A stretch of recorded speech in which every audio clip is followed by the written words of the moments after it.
Well, this is my first time.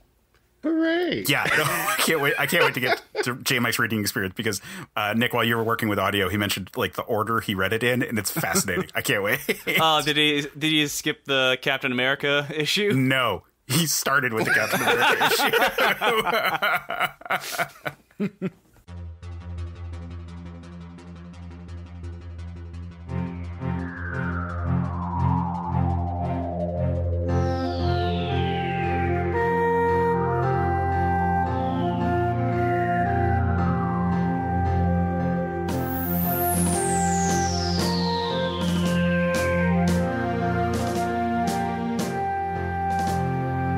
And welcome back to the Men of Steel podcast. I'm Case Aiken, and as always, I'm joined by my co-host, Jmike Folson. Hello, everybody. Welcome back to the show. Welcome back to the show, indeed. This show is a celebration of what we'd like to think of a more perfect world, a world of optimism and wonderful things. And sometimes that doesn't necessarily work out, and sometimes that can bite you in the ass. Because today we are talking about the 1980s maxi series Squadron Supreme. And for that conversation, we are joined by Nic Woolfe. Hey, glad to be on here, Case. So, Nick, you and I got to talking after we were both on Fables and Reflections, one of our sibling shows on CPOV. But for people who don't know you, give some plugs. Plugs. I'm on Discord, Nic Woolfe at #0760, and my Reddit account is NYCKOUNT on Reddit. Basically, I just say, like, hey, maybe this would be better if this small change is added. Basically, like, Nano V movies kind of stuff there. Haven't used it in a while. I keep saying I'm going to go back there, but something has to really pique my interest to get there. It's like, social media is a hellscape is what I'm trying to say. Yes. Especially right now. We're recording this unfortunately, the week that a lot of bad things happened. Kevin Conroy passed away this week, as did Kevin O'Neill, and Twitter is on fire. So it's not great. Hit up mastodon.social, everyone. Yeah, I just made an account yesterday because who knows where people can find us coming soon. I mean, here. They can find us here, but elsewhere. Because we want to... We want to be everywhere so that you can find us and then come listen to us here. But anyway, so Nick, you and I had talked off mic about wanting to do this story because it's one of my favorites. It's a comic that I forced JD on Comics Quest to do a discussion of because I was like, well, you haven't read it, but it's definitely important for us to discuss it. And he was like, okay. And I forced it because it's a utopia that I'm pushing on the world, just as the Squadron does in this story. I was half tempted to listen to that episode, but I didn't want like any dialogue there to like influence what I thought going in with both my first read and my reread of this. Totally fair. Although I will say this is a book that I do take new things from each time I read it. I actually have the trade from when it was when the trade was first released in the late 90s. Which is here in my hand. I have it actually in multiple forms, but the one I treasure is the original trade because this was released in commemoration of the author's passing. Mark Gruenwald, who had been a longtime Marvel writer and editor, did the series in the 80s, but for the most part was known for being an editor, supposedly just one of the nicest guys at Marvel. And when he passed, it was decided that this huge work that honestly gets overshadowed by stuff that comes right after it in the comics world, and we'll talk about that in a second. It gets overshadowed by that, but it's very influential and very much a part of the sort of wave of socially conscious superhero comics that like really try to explore what the ramifications of superpowers would be on the real world. And so it was thought, hey, let's collect this into a trade, have a forward by Mark Waid, who was Mark Gruenwald's best friend, and like they would just riff about Justice League stuff all the time together. And, it seems like a really lovely friendship. And that anecdote by Mark Waid was in my version of the trade where he talks about talking with I imagine it has Green the same Lantern, forward. Flash, etc. Yeah. But so the original printing for the trade paperback, they decided to cremate Mark Gruenwald's and then use his ashes in the ink of the comic. Wait, what? Yeah. Yes. Jmike, I have kept that from you until this moment. Yes, so I am holding a dead man right now. Yeah, my trade has the similar forward by his wife, and then there's a little asterisk at the end that says, "Editor's note: this collection contains no ashes."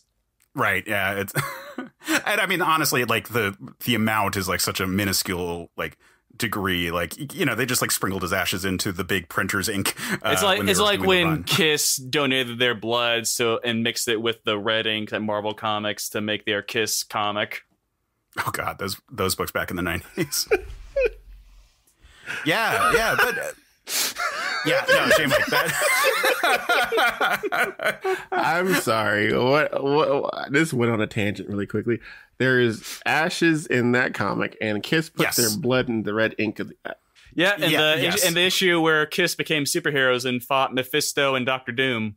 You know, cocaine's a hell of a drug, but the 90s were crazy. The 80s and 90s were a crazy time. Yep. Yeah. So, Jmike, I know read this book today. Nick, you said you read this recently for the first time and then reread it more recently. I read this around summertime, and then again I quickly reread it along this week, like 1 to 2 issues a day, and I blasted through the last 4 issues last night.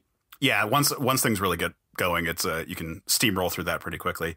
But yeah, so this book came out in 1985. It is not the first appearance of these characters. They had been long-standing superheroes in the broader Marvel world. But this was the first time where we had just like a story that was unto itself these characters. And I would argue that this completely changed the way that Marvel sort of used the characters of the Squadron Supreme. Originally, I believe it was 1969 was the first appearance of a group called the Squadron Sinister, which was a team of villains who were modeled after the Justice League, so that Marvel could do an Avengers vs. Justice League fight without having to work out the details with the people over at DC. Because writers at DC also wanted to do this, they also simultaneously did a story where the Justice League encountered a group called the Heroes of Angor, which were modeled after the Avengers. And that's where you get characters like Wandjina and Blue Jay and Jack B. Quick, I think is the speedster on that team, and Silver Sorceress. So simultaneously, we were getting crossovers between a team of Justice League-like and a team of Avengers-likes with the opposite teams.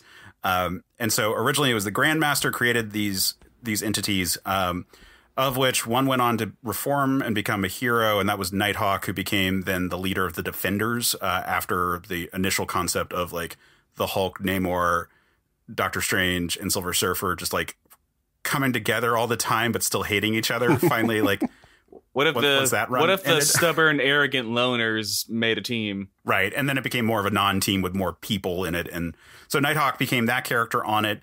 The character, the Whizzer, who was their Flash equivalent, became the Spider-Man villain Speed Demon. Hyperion, we find out what happens to that Hyperion in this book. And Dr. Spectrum, I believe the original wielder of the Power Prism dies, and we find out that Power Prism was actually a Skrull that had been transformed into it. It gets real weird. Versions of the Squadron... What the heck? Yep. Oh, yeah. Comics, man. Comics. Versions of the Squadron Sinister would keep popping up every now and then. New versions of them, multiple versions of Hyperion. Nighthawk has continued to be just around, and now there's a new version of Nighthawk in the 616 universe as a result of more recent stories. But long story short, they're out there.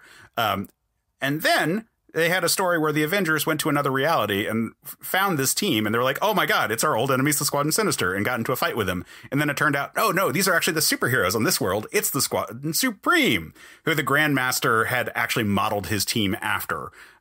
So it's this weird scenario where we were introduced to the copies before we got to the originals.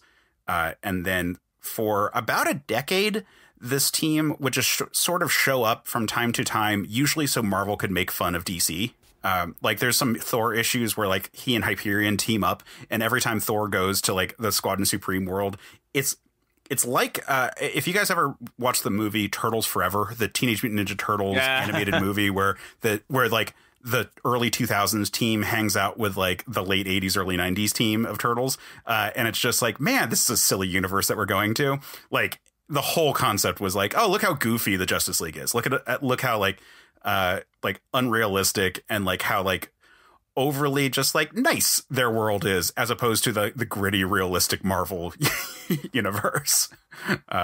Which, man, like this just shows that like while like the player, like while whoever has that reputation might change, like the arguments of like comics media just keeps on going back and forth of like, yeah, like here's the grim and gritty versus like, ooh, here's the optimistic kind of goofy, fun world balance.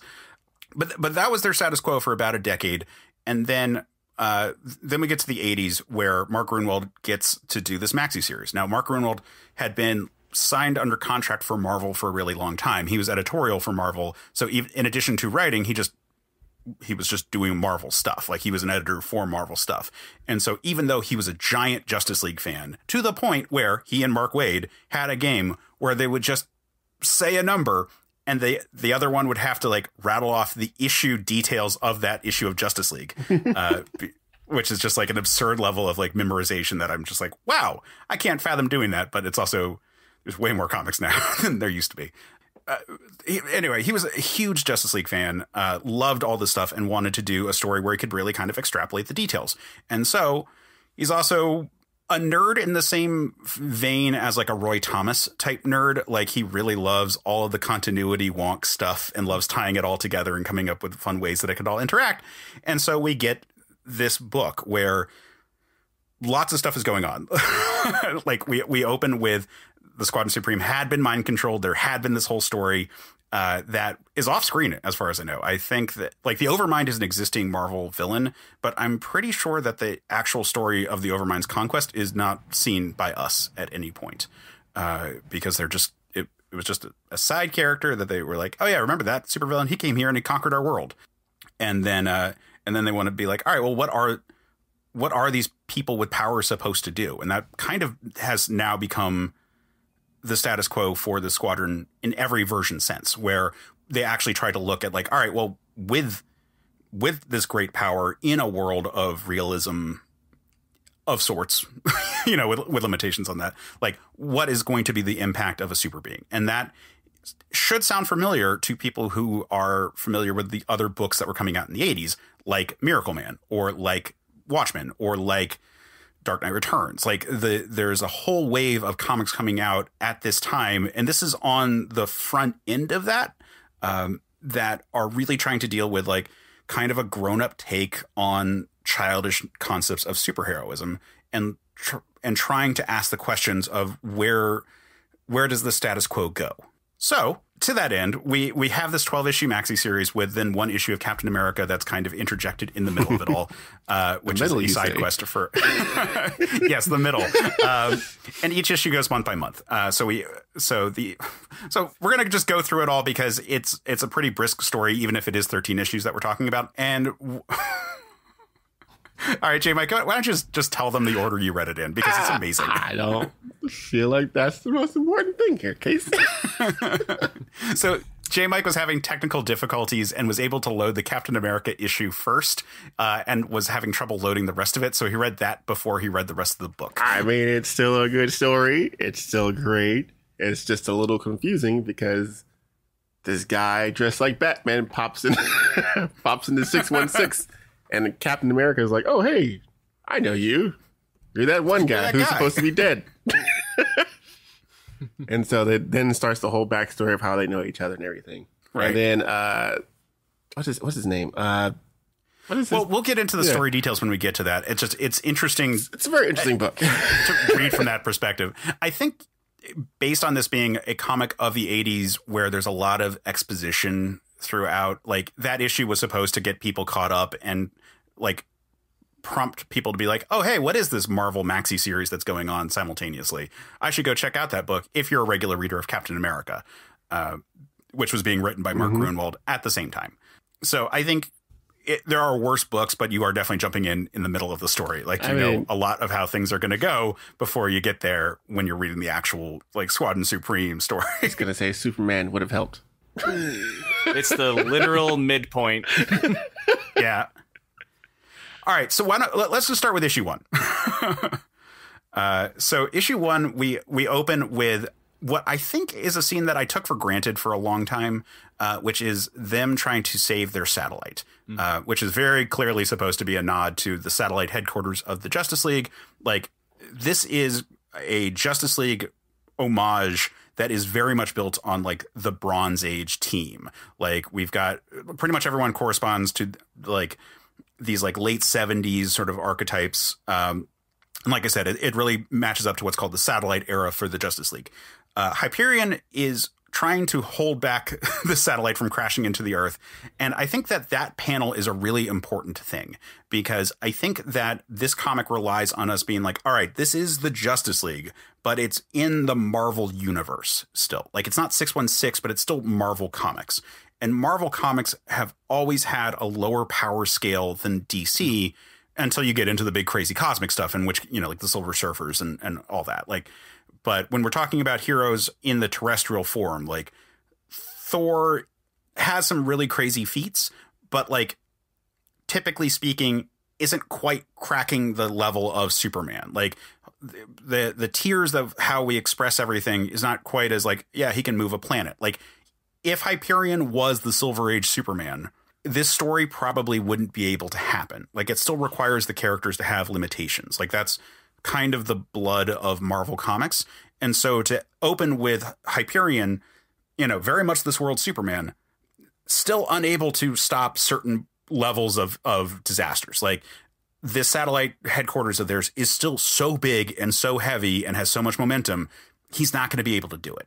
Like, and I think that's a very important sequence just to establish, like, yes, this is the Justice League, but they are not omnipotent in this setting. Yeah. Mm-hmm. Yeah, he was really struggling. And he's having that internal monologue. Yeah. Yeah, when I was making like notes of like what to talk about on the podcast, like that was one of the first things I put down for issue 1. Yeah, I mean, the comic in general, for all the characters, they'll go through and like highlight limitations that they have that their DC counterparts don't. But I think it's just important to note right off the bat, like, no one is so strong that they can move a planet on this team. Like, Hyperion is Superman for all intents and purposes, but even he is not going to be able to completely, you know, reshape the map if he wanted to. Yeah, no flying around the world, turning back time here. Yeah, right. Exactly. It could still happen. Not with this Hyperion. So we get this whole sequence where he saves the satellite from actually being destroyed on impact, and it crashes into the water. They note that he has so much heat on his body from re-entry into Earth's atmosphere that he's actually boiling the water around him. Amphibian, who is their Aquaman equivalent, comes and sort of like corresponds with him, and then those two, along with Whizzer, which is their Flash equivalent, and Dr. Spectrum, who is their Green Lantern, collectively pull it out of the water enough so that they can salvage equipment and everything. But that satellite is effectively over. Like, this is a very clear, like, yes, this is based on the satellite era version of the Justice League, but their resources are not the way that it used to be. And then we cut to them. Well, they do a lot of reconnaissance, and so we get to sort of see the state of the world, and it's fucked. Yeah, yeah. It's beyond fucked, Case. Yeah. Yeah, so we don't have a full set of details at this point yet, but they travel around and we get to see things like looting, and we get to have commentary about those kind of elements.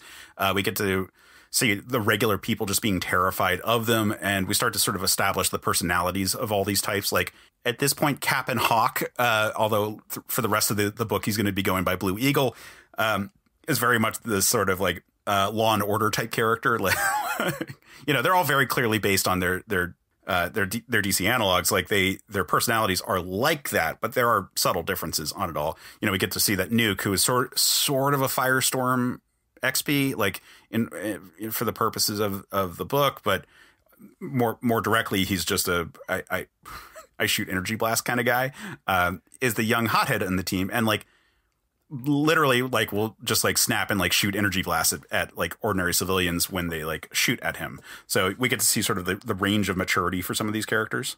We get to see limitations, or, you know, we do a good job of like establishing like all the different members. Like, we get Nighthawk, Golden Archer, Lady Lark, and Tom Thumb stopping like a city from basically exploding because of a gas leak or like a gas line explosion that's like cascading through like along this like pipe that's just getting worse and worse and worse. And they like shut it down at one point so that it does not go into the city and destroy it all. But all the work that they're doing, there's only so much they can do. Like, again, they're not omnipotent. They can't stop everything. Their point, is to stop it from going much, much worse. It's like they say later on. Right. I think it was Tom Thumb was like, we stopped it from getting out of control. We did what we can do. We're not firefighters. Yeah. So basically we're getting groups of 4 at this point to sort of set up the starting 12 of the team. And they go into what is effectively the Detroit, the Happy Harbor location for the Justice League, like the original base of the Justice League, just reminding us that like, yes, this is still the Justice League, guys. They come together and we get the exposition. I also like that we start to establish the amount of bureaucracy that the Squadron has. Like they've got like meeting rules, they've got minutes, they've got like as soon as the meeting starts, like mask off everyone, like as like part of a policy within the group, which I think is like a nice touch. Like there's this element of them questioning like if they were just kind of playing hero up until this point, which includes like having all this like pageantry like that goes into like, yeah, we're a formal club and we're gonna have votes and we're gonna have officers and we're gonna have like someone who's taking meeting minutes, and it feels like a lot of that doesn't go away. Like they don't like completely fundamentally change as people, but it does certainly show off that there is a certain element of what the way that they had been operating. A lot of it was a game. They talk about past fights with supervillains and past like terrible situations as being, well, we've gotten through it. Everything is fine. But now we're looking at a world that is literally starving. Like there are famines all over because supply lines are cut. There's a big Bronze Age collapse kind of vibe going on here, if that makes sense to anyone. All the resources are gone. All the things that people had relied on are broken. All the lines of communication are screwed up. Like nothing is fundamentally destroyed. But because the systems that we had used to like operate have been disrupted, now all of a sudden there's huge suffering literally worldwide. Sounds very familiar. Like we're kind of going through something like this right now, actually. Yeah, it feels very prescient right now in 2022. And we also find out a bit more about why. So we established that Kyle Richmond, who is Nighthawk, who is their Batman. That's his name. There you go. Had become president of the United States. Again, this is the 80s, but it's a timeless story. Yeah, and like a landslide too. Mm-hmm. Yeah. I mean, he was a rich. He's the 8th richest man in the world. This figure of incredible charisma and wealth that people just like wanted to put their interest in. And he fucks up terribly. I mean, it's not his fault, but he does fuck up terribly. It's not his fault. Yeah. Yeah. So the Overmind, who is an old Fantastic Four villain, who is, he's an Eternal. Wait, he's a Fantastic Four? The Overmind is? Yeah. Well, or at least that's where he first shows up. So he was a Fantastic Four villain. He is an Eternal, but the Unimind concept where the Eternal minds like link up with each other. Like on his world, he became like the collective mind of his entire race, and has gone on to like try to conquer worlds, which is actually an Easter egg because the only person he can't control is Hyperion, because Mark Gruenwald doesn't go into all of it in this book, but he would continue to write these characters for several years after the series. Like for one thing, there are later Squadron Supreme stories, and then the characters become regulars in Quasar, which was a Mark Gruenwald book. So we get to find out actually quite a bit about all of these characters and like more about like their backstories and more about like secrets that even they're not aware of. Like Hyperion's not aware of a lot of his origins in this book, and we find out more when he comes to 616. So Overmind takes over the world, or rather he takes over Kyle Richmond, who then uses him to take over the U.S. and then uses the U.S. to take over the rest of the world, and then starts trying to fire off nukes into space to take over alien worlds. But that's when the Squadron Supreme apparently got their shit together, mostly through Hyperion, and saved the day. But things are bad. The Wizard ran around the world to find out what was going on and finds most of the world is just in complete shambles. And they're kind of left to be like, all right, so what do we do? And this is where it gets kind of interesting because so first of all, we immediately get this like tie into like the bigger Marvel stuff with Power Princess, who is their Wonder Woman type, revealing that her equivalent to Themyscira is apparently Adelon. Like she's apparently an Inhuman. Wait, say it again? So she says that her utopian island is a bunch of humans that were modified by the Kree. So she's apparently an Inhuman from this reality. So like Black Bolt and all those, which not just Amazonian, she's Inhuman too. Right, instead of in this reality. And then Hyperion kind of talks about how like he had a backstory like what you would expect for Superman. He was raised by like, good common people who like taught him to like not interfere too much. And now looking at this world that's like falling apart, they're like, maybe we should have interfered because like when we didn't, the world was taken over by an alien, psychic entity that like messed up everything.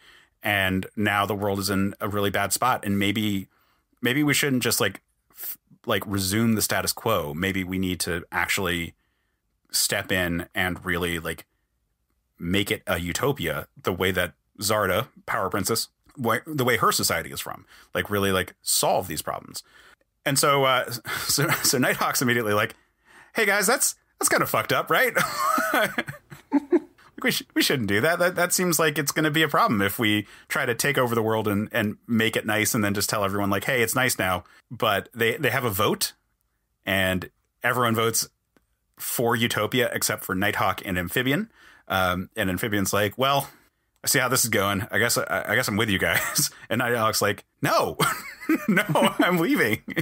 As you would expect the Batman to do, right? Mm-hmm. Well, Batman would try to talk everybody out of it, make them see reason. Well, he tries, and then they yell at him. And in fact, like a bunch of them are like, well, specifically Nuke, because Nuke's a dick. Is like very upset, and Hyperion's like, hey, kid, shut up. Like, this is like the best man on the planet. Like we might disagree with him, but he's still Batman. He's still the best guy. He's not Batman. He's Nighthawk. Right. And in fairness to the Squadron, they should at the very least try to unfuck the world. Yes, exactly. Mm-hmm. Like this is a desperate position. Like I think this book does a very good job of being like, they don't really have a choice. Like they are part of ruining the world. They were mind controlled and made the U.S. be a dictatorial power that then conquered the rest of Earth and then was about to invade space. With this issue, especially when they're talking about we should maybe overstep a little bit. I just flash back to the end of Justice League Dark Apocalypse War. There's too many proper nouns in that title. But basically the world is in ruins. It's like, well, we gotta do something. And it's like, no, we'll just flashpoint it. Yeah. And that's what I love about this story, because we're picking up after the alien takeover situation and being like, no, the situation's not good. Like they can't just snap back to everything being fine. What would you call the Whizzer equivalent of Flashpoint? Whizbang?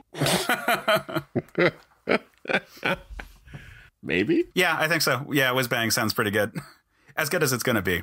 And then we should note the reverse with the wait, is it the reverse Whizzer or the rewind Whizzer? I don't know. I'm trying too much on this one bit. Yeah, I mean, he does have the evil equivalent, which is Speed Demon, which I guess you could do like Speed Demon, the reverse Whizzer, if you wanted to get really hardcore on on analogs that we don't already have. Yeah, it was me, Stan. Stan is a very unspeedster name. I don't know what it is. Think about like Jay, Barry, Bart, Wally, Jesse. I don't know. Stan just feels very matter of fact in a way that those other speedster names don't. I don't know. I feel like he fits with Barry Allen pretty well. Like they're both supposed to be kind of less exciting individuals in their daily lives. He's very much like a low key, middle of the road guy with a family that doesn't try to make too many waves. Yeah, both my first read and my second read, I kept plugging in NPH's take on Barry from the New Frontier movie as Whizzer. Yeah, I think looking at this book, we also have to like take a step back and remember that this book influenced then how a lot of these characters were perceived later, but also those characters have gone on and evolved in a lot of ways. Like this is pre-Crisis on Infinite Earths, for example. So like there's a lot of things about DC that have changed since then. And so like what this is aping and commenting on is a different era of all these characters. Like Wonder Woman is very different when George Perez does his revamp of the character going forward. And like some of those are actually influenced by elements of this, but it's just an interesting kind of snapshot of like, here, let's make a commentary about like a really classic superhero thing. But you have to like divorce yourself from the evolutions that have occurred since then. Yeah, I want to say this is the first book that posits the idea that maybe Batman and Superman would have some friction between them. Like they'd still be friends, but they'd be ideologically opposed on some things. Yeah, I mean, I cannot imagine that this was not influential, at the very least, on the Dark Knight Returns and on the John Byrne Man of Steel story with Batman and Superman. I think that you really see it start to develop here in a way that hadn't existed in pop culture before this point. But so the team decides that they're going to take over the world and they're going to make it great. And in doing so, they're going to reveal their identities to the public as a sign of trust, because we're supposed to ride with the Squadron. Like it's a slippery slope, but we're not supposed to see that this is not like an Injustice scenario. Like this is not bad guys. It's not heroes becoming bad. It's heroes failing to read the room. like they are left with an impossible choice and they decide to try to do their best, but it's screwed up mostly because it was an impossible choice. Like they had no right answer. It's heroes making the best out of a horrible, impossible situation. Yeah. So we get a little bit of their private lives. Like Hyperion goes off to his Lois Lane equivalent and reveals. So kid. Awkward. I was. Yeah, he should have called her kid, and I was like, wait a second. Hey, look, I'm an alien, so I may look like you, but down there, it's probably not the same. Sorry to string you along for so many years. Right. That felt very Astro City right there. At least it was handled better than an Irredeemable, where it's like, haha, I was this guy the entire time.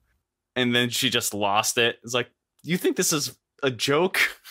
Yeah, all things considered, she took this version of Lois took it well.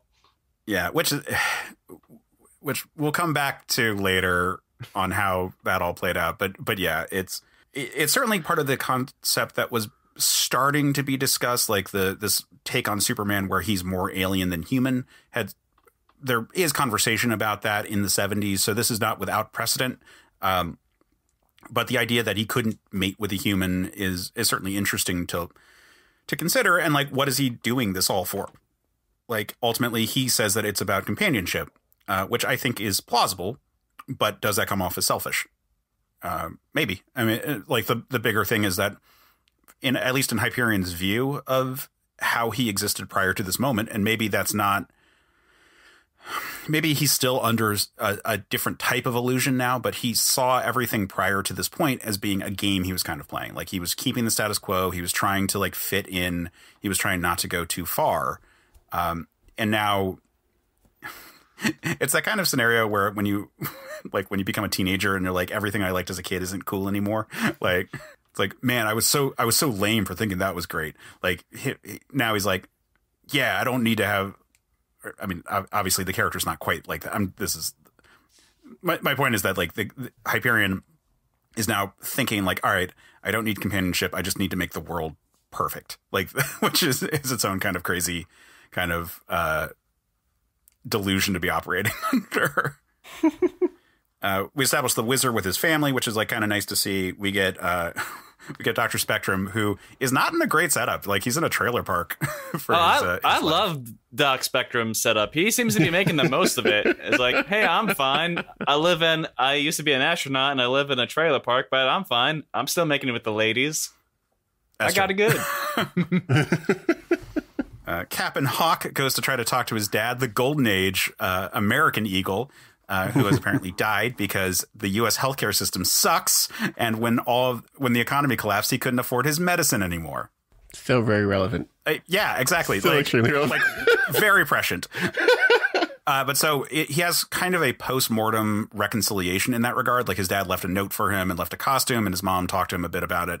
And so going forward, he takes the name Blue Eagle and has this sort of like hybrid design, which I think looks pretty good, but it's, much more patriotic in style. I'm jumping ahead a little, but I love how when he talks about his dad again, he said they had a fallout over political differences, but you still don't know. It never goes into detail on what those political differences are. It's like who is on what. Although when you look at Blue Eagle later on in the story, he's like, maybe he's this person. Maybe he's this kind of person. Yeah, it's hard to really say. Like, we do get a bit of a political divide in characters here. Like, this is after, like, the Denny O'Neil era of, like, Green Lantern, Green Arrow, Hard Traveling Heroes stuff. So we do get some of those, like, setups. And we also inherit some of those friendships. Like, Dr. Spectrum, the Wizard, and Golden Archer are very clearly a trio of friends, with Dr. Spectrum being the linchpin between them. So we do inherit those elements there.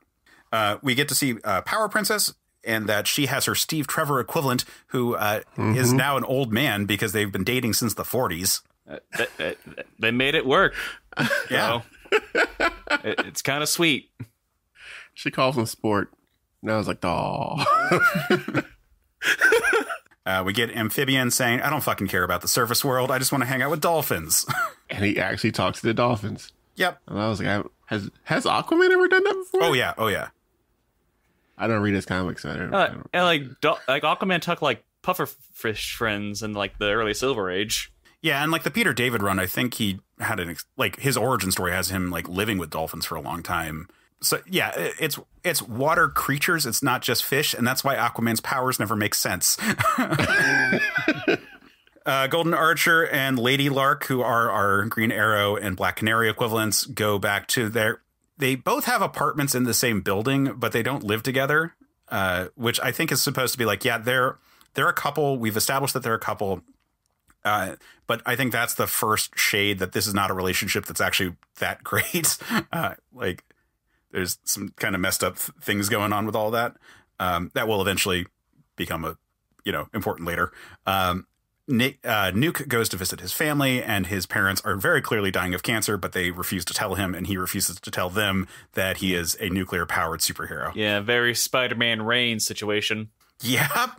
Arcana Jones goes back to her family, and damn, like, she and her husband are like, first of all, they have so many kids. Like, so I wonder why. So a fun little bit of research I did for this is that I was like, when did the Scarlet Witch Vision arc where they moved to New Jersey, when did that happen? And apparently Gruenwald was writing this at the same time as Vision and Scarlet Witch. It was like, oh, like 1958, 1985 to 1986, same time. Yeah, and like as an editor, he would be very familiar with all that stuff that was going on in the Marvel books. So maybe there's a bit of commentary on that, because like Zatanna, who she's the equivalent of, doesn't really have like a big story about a relationship like that.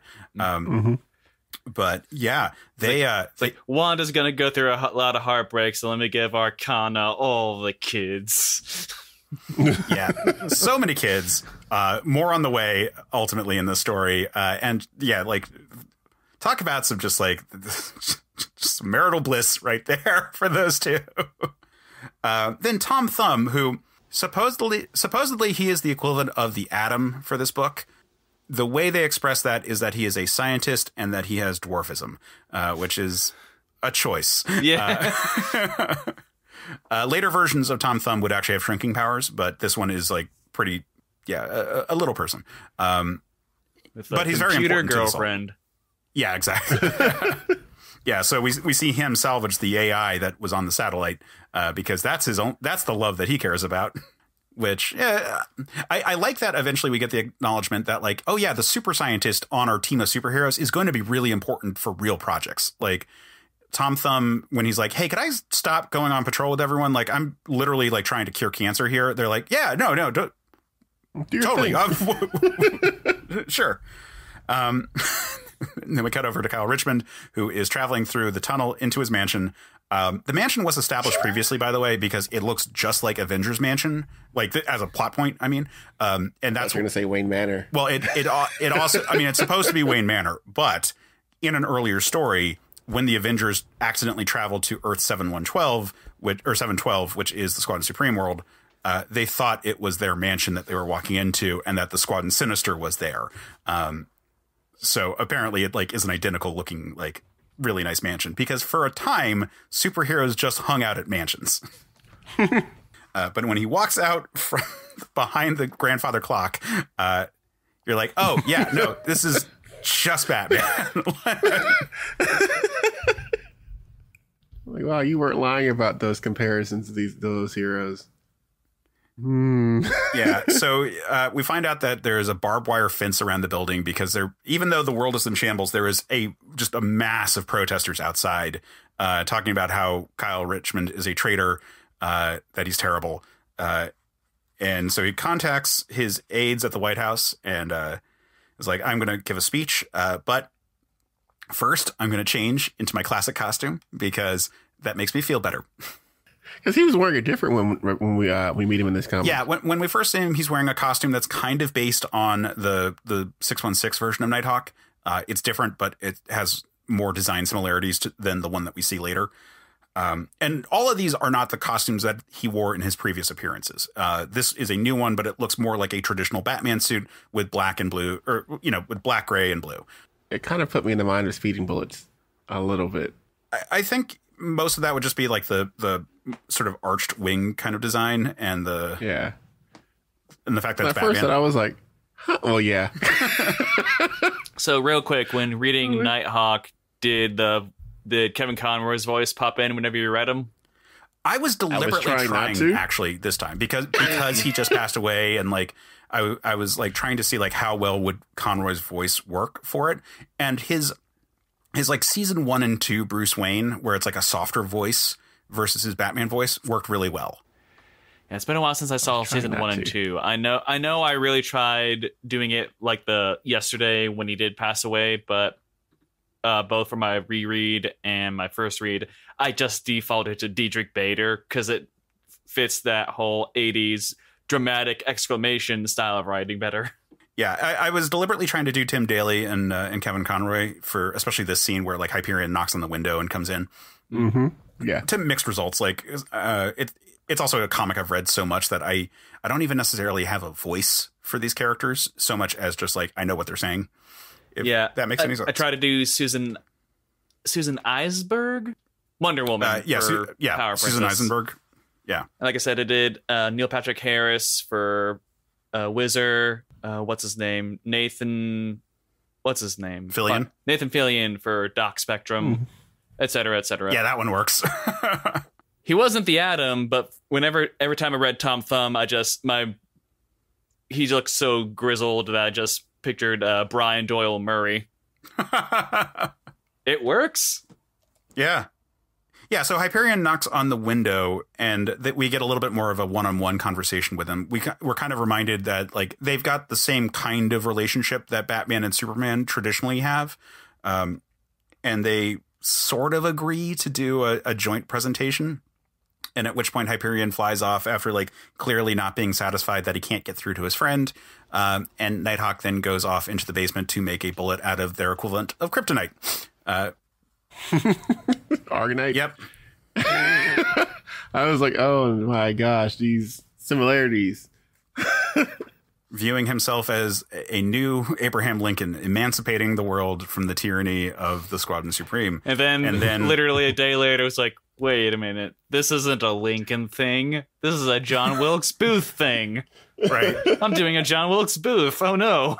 So Hyperion gives this whole speech, and as he's giving the speech, Nighthawk, or rather Kyle Richmond, I should say, has the gun aimed at his back and is ready to pull the trigger, and he just can't because he's still like Batman. Yeah, he's still Batman. Like he can't shoot his friend as much as he thinks like this is necessary for the world. And so this speech occurs, and we get a very dramatic moment. Like rereading this issue, and particularly the unmasking part, I was like, this really should be an animated movie, here. Like, this is an amazingly cinematic moment of all the team taking off their masks and being like, we're in control now, but if we don't succeed in a year, we're going to give it up. And this creates the stakes of this 12-issue series, which goes month by month. So we see their progress until we get to that year mark, because if they don't succeed, they're just giving up all control. And even if they do, they're not planning on remaining in power. Like, they're already the most powerful things in the world. They're not lusting for power in this scenario. Yeah, if this were an animated movie, hopefully it gets the Dark Knight Returns treatment, not the All-Star Superman treatment, where they have to truncate it. Yeah, a 2-part, I feel like you could probably do like a 120-minute movie where it's like 10 minutes per issue, roughly. Might be a little rushed, but like... Probably have to cut out Arcana bragging about how she's pregnant again with kids or something. Yeah. Well, or like a 12-part half-hour episode kind of show format would also work really well. That'd be a fun Disney Plus show. As long as it's not done in the What If style where everyone looks just a little too off. Right. Yeah. Well, but they wouldn't be basing it on actors at this point. Yeah. So it would work fine. I mean, Cavill as Hyperion, Godot as Zarda. I can see it. Yeah, the actors would be fine, but Disney doing What If would not be aping that facial style so much, because I'm pretty sure someone would sue at some point. But the next issue, we jump forward a month, and the Squadron is trying to make things right. So they're delivering food all over. Like, they're doing the easy stuff first, or easy might be the wrong word. They're doing the bread and circus games part first. Like, they're trying to get goodwill by being like, we're getting food to everyone. We're restoring electricity. We're making sure everyone is more comfortable before we start making big changes. But we get a group of what's called Freedom Force, which is like a bunch of quote unquote American patriots armed with guns, trying to stop Dr. Spectrum, Golden Archer, and Tom Thumb. And still so relevant.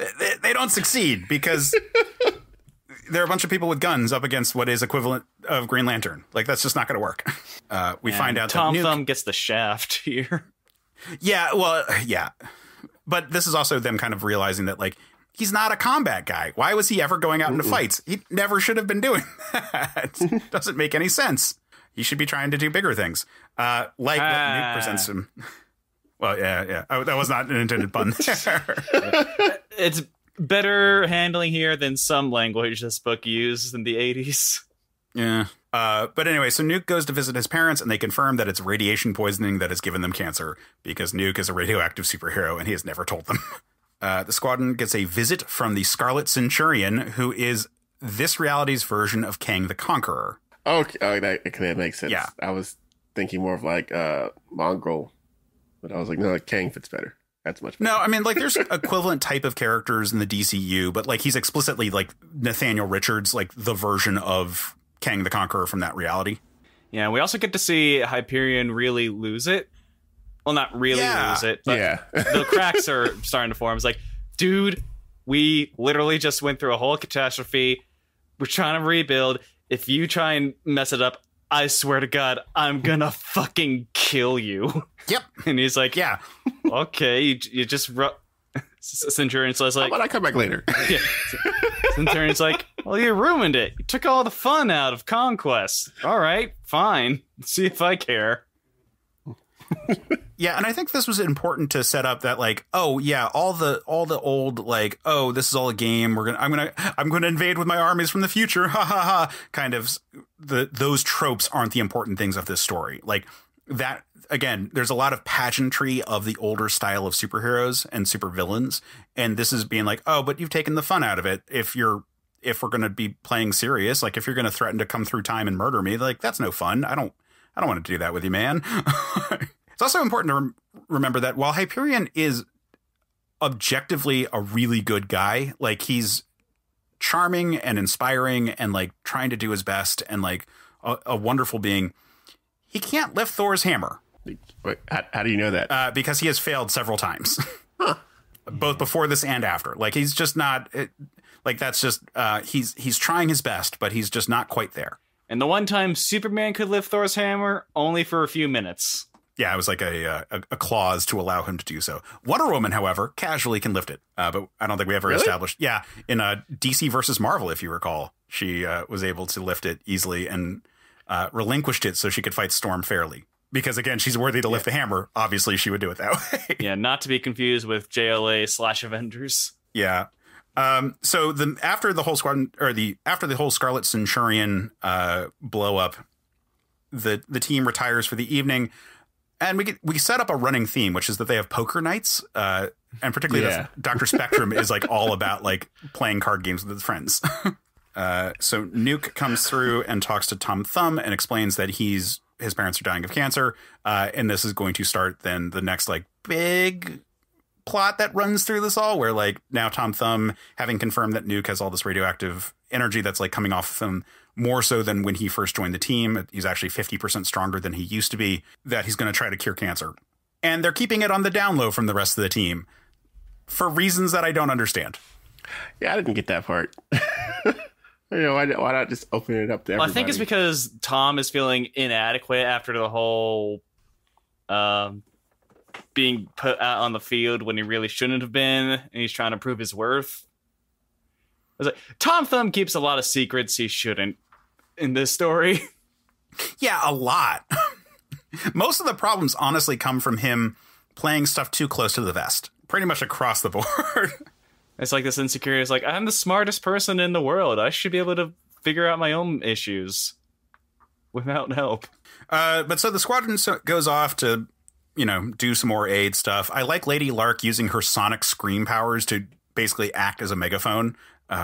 That's a pretty cool application of powers. We see Nuke lose control and try to scare people, but instead create a radioactive cloud of fallout that could have murdered everyone if he hadn't been hit in the back first with a blast from Lady Lark and then caught by Blue Eagle. Here is where you were talking about where he gets a chance to talk a bit more about his relationship with his dad. Just to start setting up some of these relationships. And he confides in Lady Lark, which is important for later as well. Blue Eagle feels very close to her and that he can talk to her. And she seems receptive to it. Just throwing that one out there. Tom Thumb works up a radiation protection suit for Nuke so that he doesn't get anyone else sick, which honestly is probably a good idea, especially now that they're all kind of living at the base and working together so closely. Honestly, at this point, if it went any longer, he probably would be poisoning everyone on the team, and Hyperion would probably be fine, but there's a lot of them that wouldn't be. So, it's a good idea. And he starts, or Tom Thumb, that is, starts testing his own body to see if he can get cancer-free cells to base a cure for cancer on. And then he keeps on working, and when he's not having any success, he decides to go to the future to talk to the Scarlet Centurion. And the Scarlet Centurion has a panacea potion that he makes a deal that he can't go with, and says, Tom Thumb is no, I'm not going to kill Hyperion for you, even if it's just making him a little bit weaker. Oh, you're not killing him. You're going to sprinkle a little bit of this on his salad one night and be the rest. Just make him vulnerable, just a light poisoning. You're just tenderizing him for me so that I can kill him. But he refuses, so he goes back in time, and then Nuke is hey, any luck? And he's no, I haven't cured cancer, man. I'm sorry. And Nuke's fuck you, man, and flies off. And Tom Thumb's yeah, fuck me, because I have cancer too. Ah! I do like how, right before Nuke meets up with Tom Thumb to say, hey, help me cure cancer. Tom, when he's walking in the dark alone, he's I don't have time for stuff again, poker anyway. I've got much too much to do and precious time left to do it anyway. So it sounds like he already knows he has cancer before Nuke talks to him. Oh, yeah. Yeah. And then we later learn at the far end of the book that he has brain cancer. Well, there's the earlier scene where he says, don't let me fall asleep again. But that's actually not when he knows he has cancer, because he does a scan that reveals it towards the end. But before he goes to see the Scarlet Centurion, which, side note, they just have time travel technology readily at their availability. Yeah. So. That came out of nowhere. Yeah. Again, this is still based on the satellite era of the Justice League. They have seen some shit. While this is not that dense of a world of super beings, the Squadron is the only team of superheroes in this world, but they do have some supervillains that are out there. They do have, you know, they have all had their adventures. There are other super beings, it's just not quite like there's no Teen Titans. There's no The Outsiders. There's, you know, it's not quite as full as a full DC universe. And it's certainly not as full as a Marvel universe at this time. But then we cut to the next issue where we get Power Princess doing a bit of propaganda for why guns are bad, and explaining like, yeah, no, we need to move away from guns. So we're taking them. And then when the president says, are you sure people go along with this legislation? And Zarda essentially sends, guns don't kill people, Mr. President. People kill people. Yeah. Zarda, I want to point out, so she's got this shield that I think is really cool. In that it is a combination of the bracelets of Wonder Woman as well as the invisible jet. And I think it's a wonderful fusion for the character that covers all the big ticket items seamlessly. Like, it's the shield is what allows her to fly. And it is this, it's transparent, or translucent kind of surface that obviously is a shield. So she's able to protect herself and so forth with it. And I think that's just a cool design.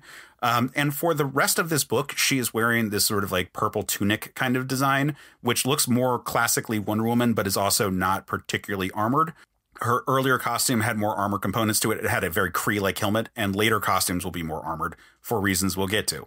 But I rather like her doing this propaganda bit and trying to sell listen to the Squadron, everyone. Haha.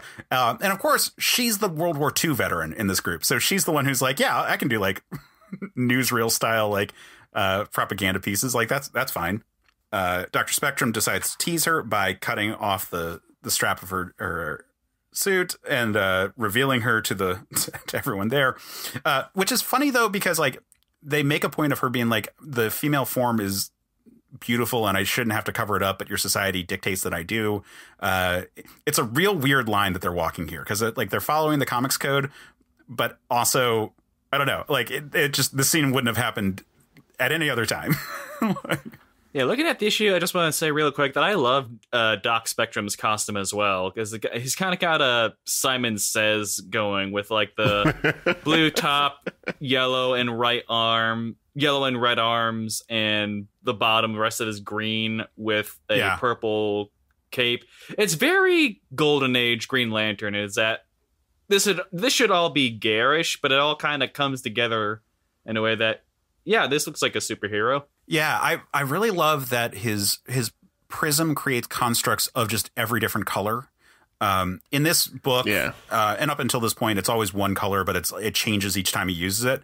In later books, once modern coloring technology comes into play, we end up with these rainbow effects for his constructs, which are all really cool looking. I find that whole design element really cool, being oh yeah, it's just light, it's not a particular shade. Forgot to mention, in addition to the purple cape, he also has purple gloves and boots, which also ties it together. Yeah. Yeah, and then his original costume is very similar to this, but it had a Spider-Man type over the head mask and no cape. But so they we get another Squadron meeting. There's so many meetings in this book. They just sit down and talk. And part of that is because each issue being a month apart is us catching up on where things are in that month interval. But we find out that Nuke has not been around for any of this. And Dr. Spectrum, who is one of the boys type, or is the most senior bro-y superhero, is the one that's sent to get the least senior bro-y superhero. So he's off to investigate. Meanwhile, we have an incident where the people who are on Night Watch have to get up and go deal with it. And we get to see sort of all right, the Wizard being a superhero with super speed requires a certain amount of rest. Otherwise, his body's not going to function. Amphibian has to sleep in a tank. And Arcana just likes to make everyone else uncomfortable by sleeping naked. Yeah, that's a continuous thing throughout this whole series. I'm oh, okay, this is how we're doing things here. Gotcha. Yeah, and I love this mission that they go on. Wizard is super annoyed to be on it because he was woken up from his sleep, and it's I need to get my 8 hours, guys. You don't understand. Fuck. I do really love that when, so it's a bunch of people trying to protect their guns. That when they open fire on the Squadron, we get a moment where Wizard turns on his super speed. So all the bullets like freeze in midair. And that's like a really cool way of expressing like how his powers like work. That it's not just like he's always in, you know, super speed mode. And so everything's always miserable or something like that. Like there's an active moment of like click, which is pretty cool.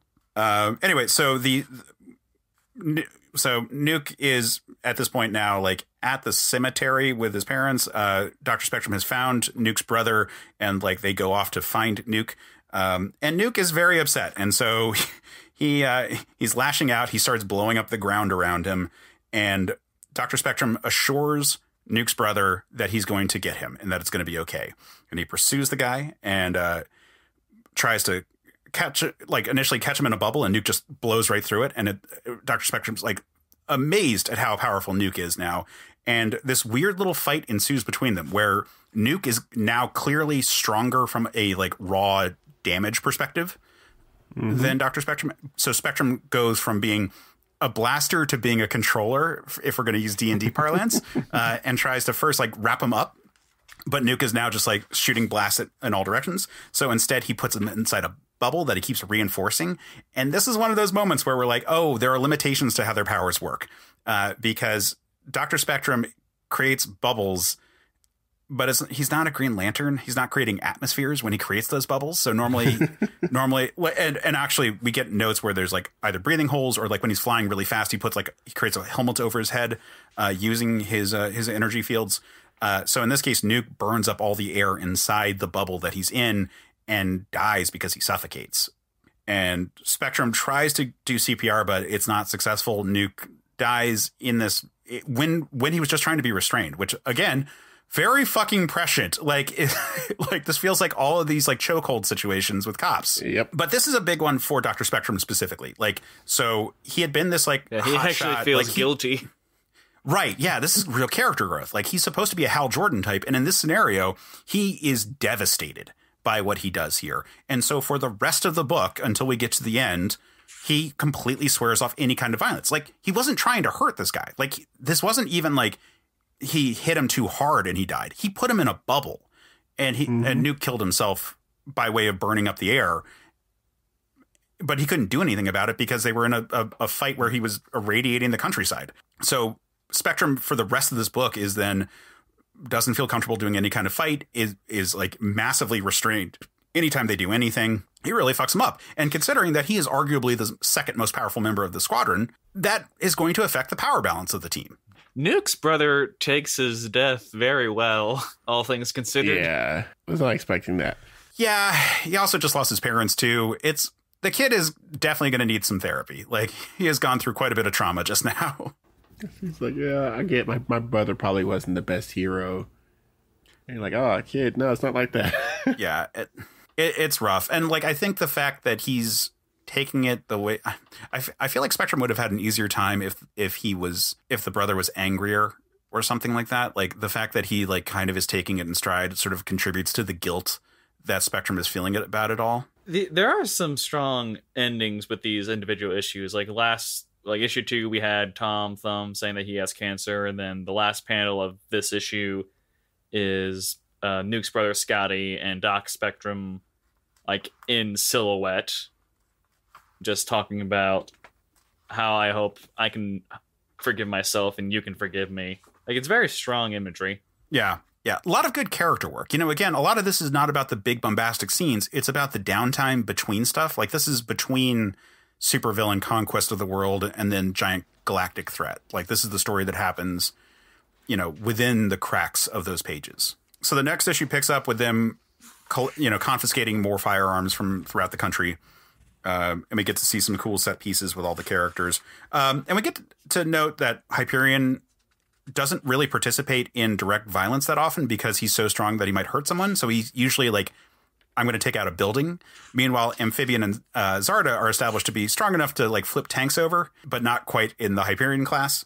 So it's nice to sort of like get the power curves set up. And we also get to see the force field belts that Tom Thumb has developed to protect people from gun violence. So that's like them creating stuff that will help the world at large. And at this point, the squadron all has them, but eventually these become just over the counter. Anyone can buy a force field belt and you can be safe from any kind of damage. That sounds like very good piece of technology that'd be nice to have in 2022. Yeah. What we're trying to say is this is a very interesting read in 2022, this book from 35-ish years ago. Yep. Yeah, I don't like saying that out loud. How long ago it's been. But yep. So after this whole gun roundup occurs, we then check in with, or rather, from the military, no less. Yes, yeah. The military is not all, actually, even in the first issue, was antagonistic to them. They are not presented as necessarily good people in this all. Again, the Squadron are the good guys, and they are trying to do the right thing, and there are a lot of forces at play that don't agree with them, all walks. We'll see supervillains, we'll see common criminals, but we also will see military, we'll see good people, or just civilians who will clash with them for reasons. But so after they round up all these guns from the military, we find out that they're smelting them all, and that Dr. Spectrum is for the most part doing that, using his power prism as a giant scoop and excavating arm to to toss it in the fire, because he is fucked up from his encounter with Nuke. After this, he and Golden Archer go to visit Nuke's grave, where we get a little bit of his backstory. In this issue, they refer to him getting the power prism from the Skrull, who is their Martian Manhunter equivalent. In later appearances, the character would be called Skymax, the Skrullian Skymaster, who has the powers of a Super Skrull. But I do like that it is a Skrull that gives him the power prism, because, like I said, in 616, it's revealed that the power prism is actually a Skrull artificial intelligence. So, make of that what you will. Comics are weird. And then we get the next bit of advancement that the Squadron is making to, have peace, which is after making guns not a thing and having force field belts for people. They're like, well, what if we just mind control everyone? That's a pretty big leap, right? Yeah, I mean, it's a smidgen. I think this is where Aquaman... Amphibian? There you go, that guy. I was like, I don't know his name. He actually is like, hey, wait a sec.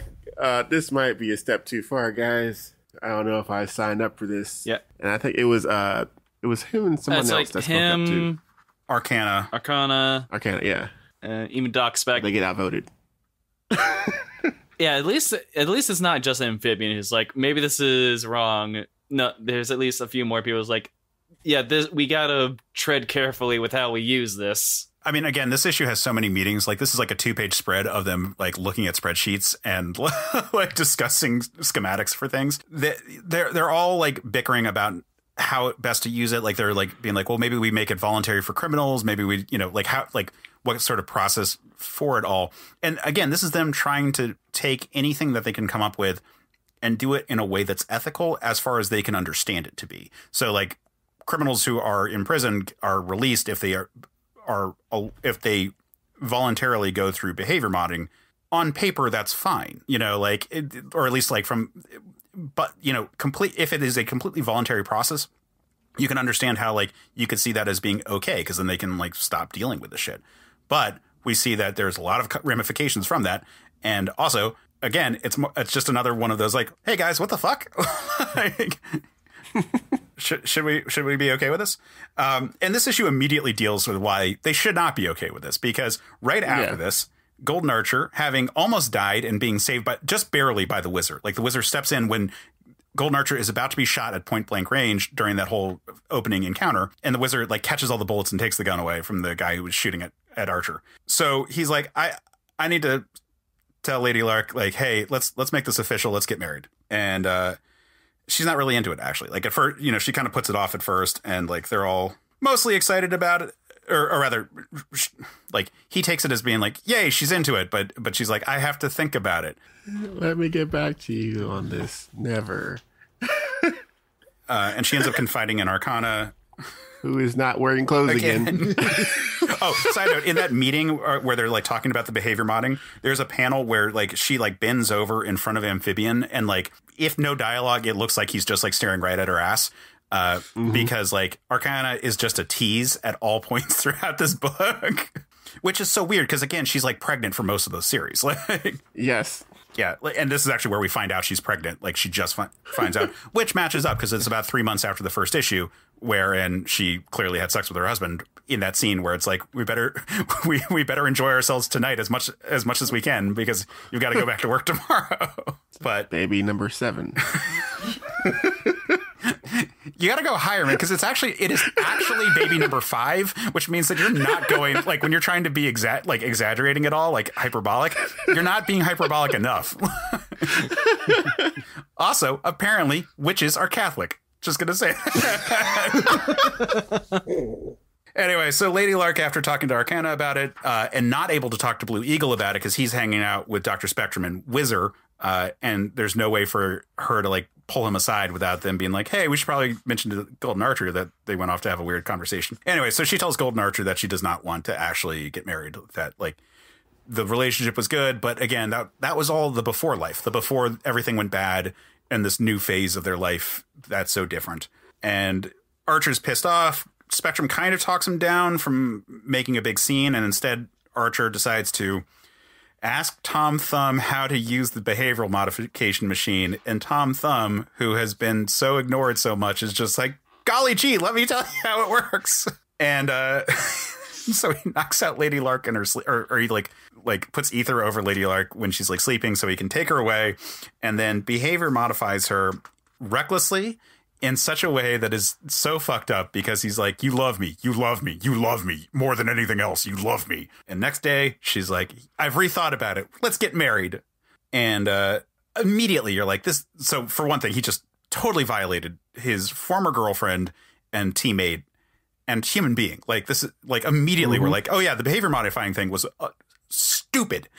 Like, I as opposed to the death penalty, I see where you're coming from in this scenario, but immediately we're like, this is clearly them going down the wrong path. Yeah, looking at the last panel here, like, I love both Arcana's reaction where she's just got the hand over mouth, is like, oh no, this is wrong. But I hate Doc Speck's look of smug satisfaction with his friend. It finally worked out. Yeah, we have Doc Spectrum smugly being like, they got their shit together. Arcana being like, didn't she just tell me that they were breaking up? And Blue Eagle being like, I thought they were breaking up. I thought we were going to start dating. So all the major players are in that last frame. Again, the ends of each of these issues are very strong, especially with the subtext of she's been mind controlled, and we just saw that scene. There's no question. And issue 5, we get the Legion of Doom here. Yeah, so we start with Golden Archer captured and being interrogated. And so the group is actually called the Institute of Evil. And these are some fun supervillains, man. I love Apex. Apex is so good. I mean, for one thing, the choice to have it be a female ape, I think, is just great. Because, like, way too often gorillas are just, like, uniformly male. And it's so nice to have a paralyzed super scientist gorilla in tank tread, like, a tank tread, like, wheelchair. Dr. Decibel is a very, shall we say, like Doc Polaris type villain in terms of his DC status, like, you know, super scientist who has like crazy powers that he sort of has figured out himself. Lamprey is very much like a parasite. In fact, I think he's supposed to be like their version of Parasite from Superman. Yeah, it's like Parasite with his own built-in ability to fly. So I guess he also drained Captain Marvel of her power. This is the 80s, Miss Marvel. Right. Carol Danvers. Shape I really love because he has a consistent amount of mass regardless of the... So Shape is the shape-shifting supervillain, bald, dumb guy, which I also just kind of love. But he always has consistent mass. So in his normal form, he's actually very fat. But as he stretches out, like, his body becomes, like, leaner because all the mass is going into, like, whatever shape he's kind of assuming, which I think is a lot of fun. Foxfire is very cool. And then Quagmire, who is a Dr. Spectrum villain, I adore because this is, again, how Mark Gruenwald is so in love with all of the weird shit in Marvel Comics. So Quagmire is linked to the dark dimension, just like all these fucking villains of, especially like 80s, had a ton of them. All these Marvel Comics characters, but like Cloak of Cloak and Dagger, for example, or the Shroud, or I'm trying to think of like other Dark Star. Like there's so many characters in Marvel who are linked to the Dark Dimension, and it's just like, yeah, we've got this weird black energy that kind of works like Green Lantern stuff, and sometimes is like there's like all kinds of weird permutations of it. And in his case, it's just like he secretes interdimensional tar. Yeah, reading this again, they say like this dark energy from the separate dimension. I'm thinking, is this the dark dimension? They never say it's the dark dimension, but it's probably the dark dimension. Yeah. It's Gruenwald really likes linking characters to things, like existing stuff. Again, we saw this with Power Princess being clearly an Inhuman, and here's like another character who's kind of like that. So they have kidnapped Golden Archer, and they force him to tell the whole situation, which is that Lady Lark, because she was so in love with him, because he programmed her in the most like half-assed, just like you love me more than anything kind of way, becomes super clingy, and like he eventually is like, peace. And in part, some of that's guilt, and some of that's being smothered. But he ran off, and that's when they captured him. Meanwhile, the Squadron is now working in the system where like, prisoners with life sentences are getting released because they get to use the behavior modifications so that they don't do any crimes. And as far as they can all tell, it's great. Like they're all like, I feel so much better. I no longer want to do evil stuff, which, of course they would say that. They've just been behavior modified to say that. See, they gotta set it up like that one episode of Jessica Jones where she and Kilgrave, she's being forced to have lunch with Kilgrave at her old house, and then the neighbor shows up. And she says, oh, I always knew this, and this. And then Kilgrave's like, why would you say such a thing? That's very hurtful. Do you know why you said that? It's like, oh, well, I said that because I'm very lonely and want people to think I'm interesting. You gotta let the criminals have the option to say, hey, if I were not behavior modded, I would do this, and this. Right. You can't just lock those feelings away. Yeah, I mean, like we're starting to see that like the behavior mod process is oppressive to just their very nature of their thinking. Like, and it's clearly the people who are being subjected to it, like even if they're presenting as happy, are being forced what to think. It's very very Clockwork Orange, but less violent. Oh, well, they have a year. They only have a year. They have to cut corners somewhere.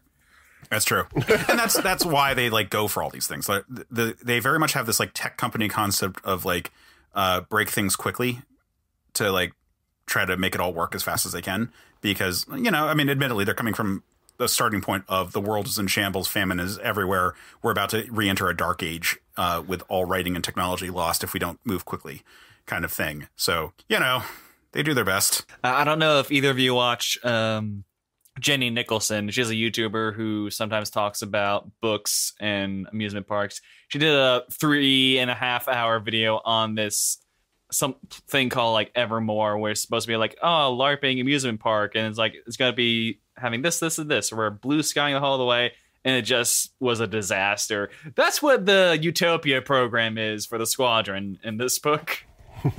Yeah, I'm actually a patron for Jenny Nicholson. I love her stuff. But yeah, like she talks early in that video that like it sounds like the publicity stuff is all the blue sky things, which is all the like coming up with the ideas and then figuring out what wouldn't work before you start implementing them phase. And this is like, yeah, they announced that we're building a utopia. What does that mean? Shit. All right, let's start coming up with ideas. And they're implementing them all way too quickly because they don't have that much time. They're trying to save the world as quickly as they can before the next disaster occurs. And as a result, they're just rushing into the situation shorthanded, which goes into the next scene because they're all now having, not that much leave. They're not seeing their families. Several of them are married with kids, and they are being pushed. And kids on the way. Yeah, exactly. Even more kids. So many more kids. You're going to have even more when the story's over. But so it becomes clear that the Squadron needs more members, particularly now with Golden Archer missing and, Nuke dead. They've already lost Nighthawk. Yeah, Nuke dead. Like everything's their numbers are smaller than it started, and they were already, pushed pretty far to the breaking point when this whole thing was beginning. So then we cut back to the Institute of Evil, this team of supervillains, and they break in. They initially capture Tom Thumb, and then it seems that they force each of the squadron members that returns. Well, they have like little confrontations with each, and we get to see some of their like relationships. I like the establishment when Whizzer shows up that he's not fast enough to deal with some of the sonic blast. I guess this is later when he gets hit by a sonic blast from Lady Lark and Dr. Decibel. Like, for him to get up to the speed of sound requires a certain amount of runway, which I think is a nice detail for a speedster, because like usually with the Flash, it's just like, light speed, go. So I think that's really nice there. But actually before that is when Whizzer shows up to everyone getting beaten by the Institute, and like a coward, he fucking runs away and he grabs a gun and he comes back to try to shoot everyone.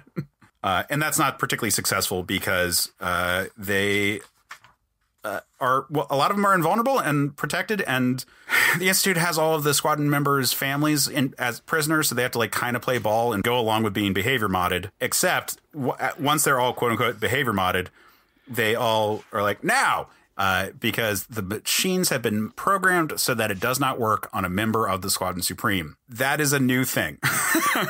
Also, right at the now, there's an interesting layering where all the squadron members are taking out the Institute of Evil all at a time, and it's well layered. But it feels like a 2-page spread that they had to fit onto one page. On one page, yeah. Yeah, it's like 3 bars, but each bar picks up basically the right side is the left side of the next panel. But I think it's really dynamic. I think they just don't have that much runway for the story that they're telling here. Like, every issue is very dense for what's going on. So we pick up with the next issue, and this is where the art changes. So it had been Bob Hall up until this point, and it becomes Paul Ryan as the penciler here. Which is a noticeable art change. One last thing about issue 5 is that even with two read-throughs under my belt, I still don't completely get like the big sense of betrayal Whizzer feels. Like, he left to go check on his family over the team, and then came back with a machine gun ready to kill everybody. But it doesn't really play into the bigger narrative like Doc Spectrum's swearing off of violence. I think so. He feels like he's a coward for running away when this all occurs. I don't think it's as big as Doc Spectrum's swearing off violence kind of scene, because I don't think it impacts him the same way. Like, he certainly feels guilty about it. And he's the kind of guy where he's just like, man, I abandoned all my friends because I was vulnerable to my family. That is going to impact him emotionally, but like, I don't think anyone really holds it against him that much in this all. Like, it's certainly a much smaller incident, but it does show that like all of these people are human. Like, they all are vulnerable to these human whims. You know, this book consistently is like, here's the Justice League, but here is the humans behind the Justice League. Like, here is the man in the Man of Steel. Each part of those. Issue 6, and suddenly the Squadron has a whole bunch of new members. Yeah. And they're all really enthusiastic about it. They also have a new base. They set up this like cool city that Arcana, who can do like illusion magics, makes it so that you can't see the city from any place unless you're like close enough inside the space. So they have this like canyon city base that they have set up now with all kinds of homes. And it's, did they say what state this city is in? I'm not sure, but also this whole series has the DC universe kind of thing of like, they have all the city names are like kind of weird on purpose. Like, it's deliberately like, it's like Earth, but it's not our Earth. Like, yeah, this Earth is 3 times bigger than the other Earth. That's why there's more urban growth. Right. Yeah, it's doing the DC thing. Like, there's all these like fictitious cities like all over the place. And I noticed that there are some states that they've referenced that aren't real states, and so it's certainly broken away from our understanding of the world. But yeah, I don't think they reveal it. It does appear to be in the middle of the desert, so I would guess the Southwest. Like, it feels like a New Mexico kind of location. But I'm looking at all this Arcana and Hyperion flying off to see the city, and Arcana's got her family in like a little daisy chain, and like the youngest has the cat. Yeah.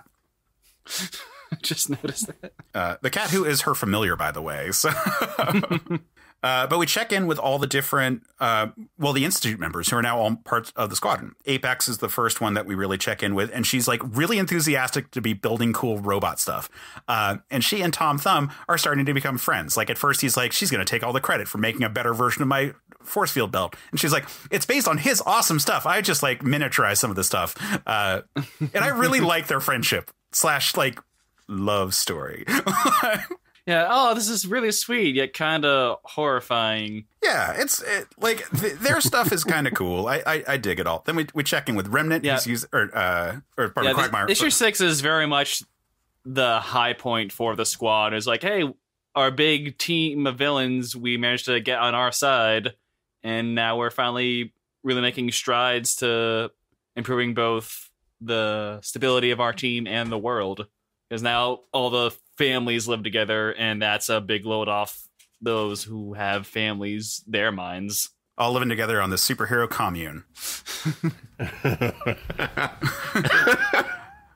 No, it's not superhero Jamestown. Otherwise, they'd all be dead at the end. Except for most of them being dead. Yeah, you started saying that. I'm like, that's kind of how it goes. Well, anyway, so we check in with Power Princess, who's working on construction along with Quagmire, and he is using his powers to create a disc to shade everyone, except it's dripping because his powers are like this goopy kind of, like, again, ethereal tar. And all the construction workers are like, hey, could you stop just dripping like the sludge of the void on us as we're working? And he's like very apologetic about it all. Lamprey and Dr. Spectrum are working on construction stuff. It's cool seeing superpowers being put to use. Like, or to like constructive use, like it's not just like a reactive. It's not even like stopping disasters. It's like them like literally putting together buildings, and how does a guy with X power do that? Yeah, just doing construction work. It's fun. It's also nice to see like Dr. Spectrum being useful in that capacity, because again, like you would think someone who had renounced violence would be less useful on a superhero team, but like he can still like put all this stuff together. Like he's, vastly powerful. Like if he was an engineer, that might be even better. But, he's still able to be a construction crew of one. And it's also nice to see Dr. Decibel just being a doctor again. Yeah, I love that he just like goes back to straight to being a doctor. It was established that he's the one who did the surgery on Lady Lark to give her sonic powers, and she doesn't like him still. Really? Amphibian, we see, is a little bit frustrated about the circumstances of everything. Like he's just grading under it all. He's got this artificial lake that they've set up for him, but he's like, all of this feels fake, guys. Why couldn't we build the city closer to water? Well, they voted him down, and you know what? Every vote he's been a part of, he has lost.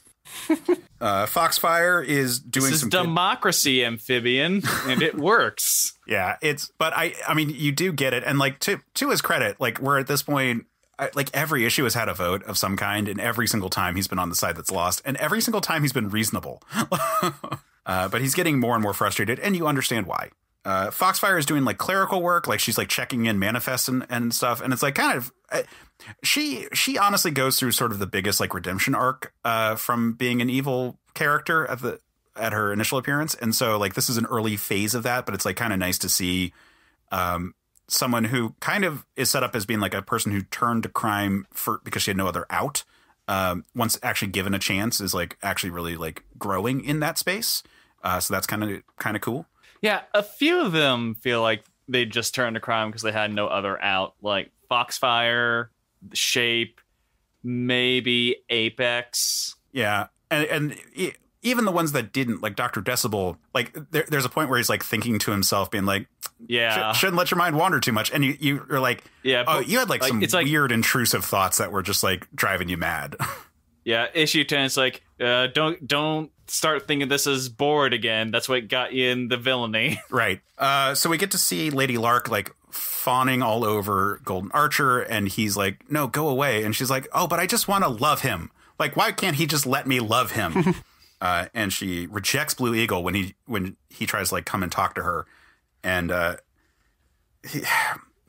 he's understandably concerned about her behavior. Like she's been very flighty, very weird. Then we cut over to Master Menace, who is their version of Lex Luthor.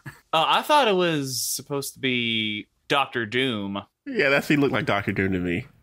Clearly, he's got some Doctor Doom going for him in terms of just general stuff. But you got to remember, this is the 80s. So this is like Power Armor Lex era.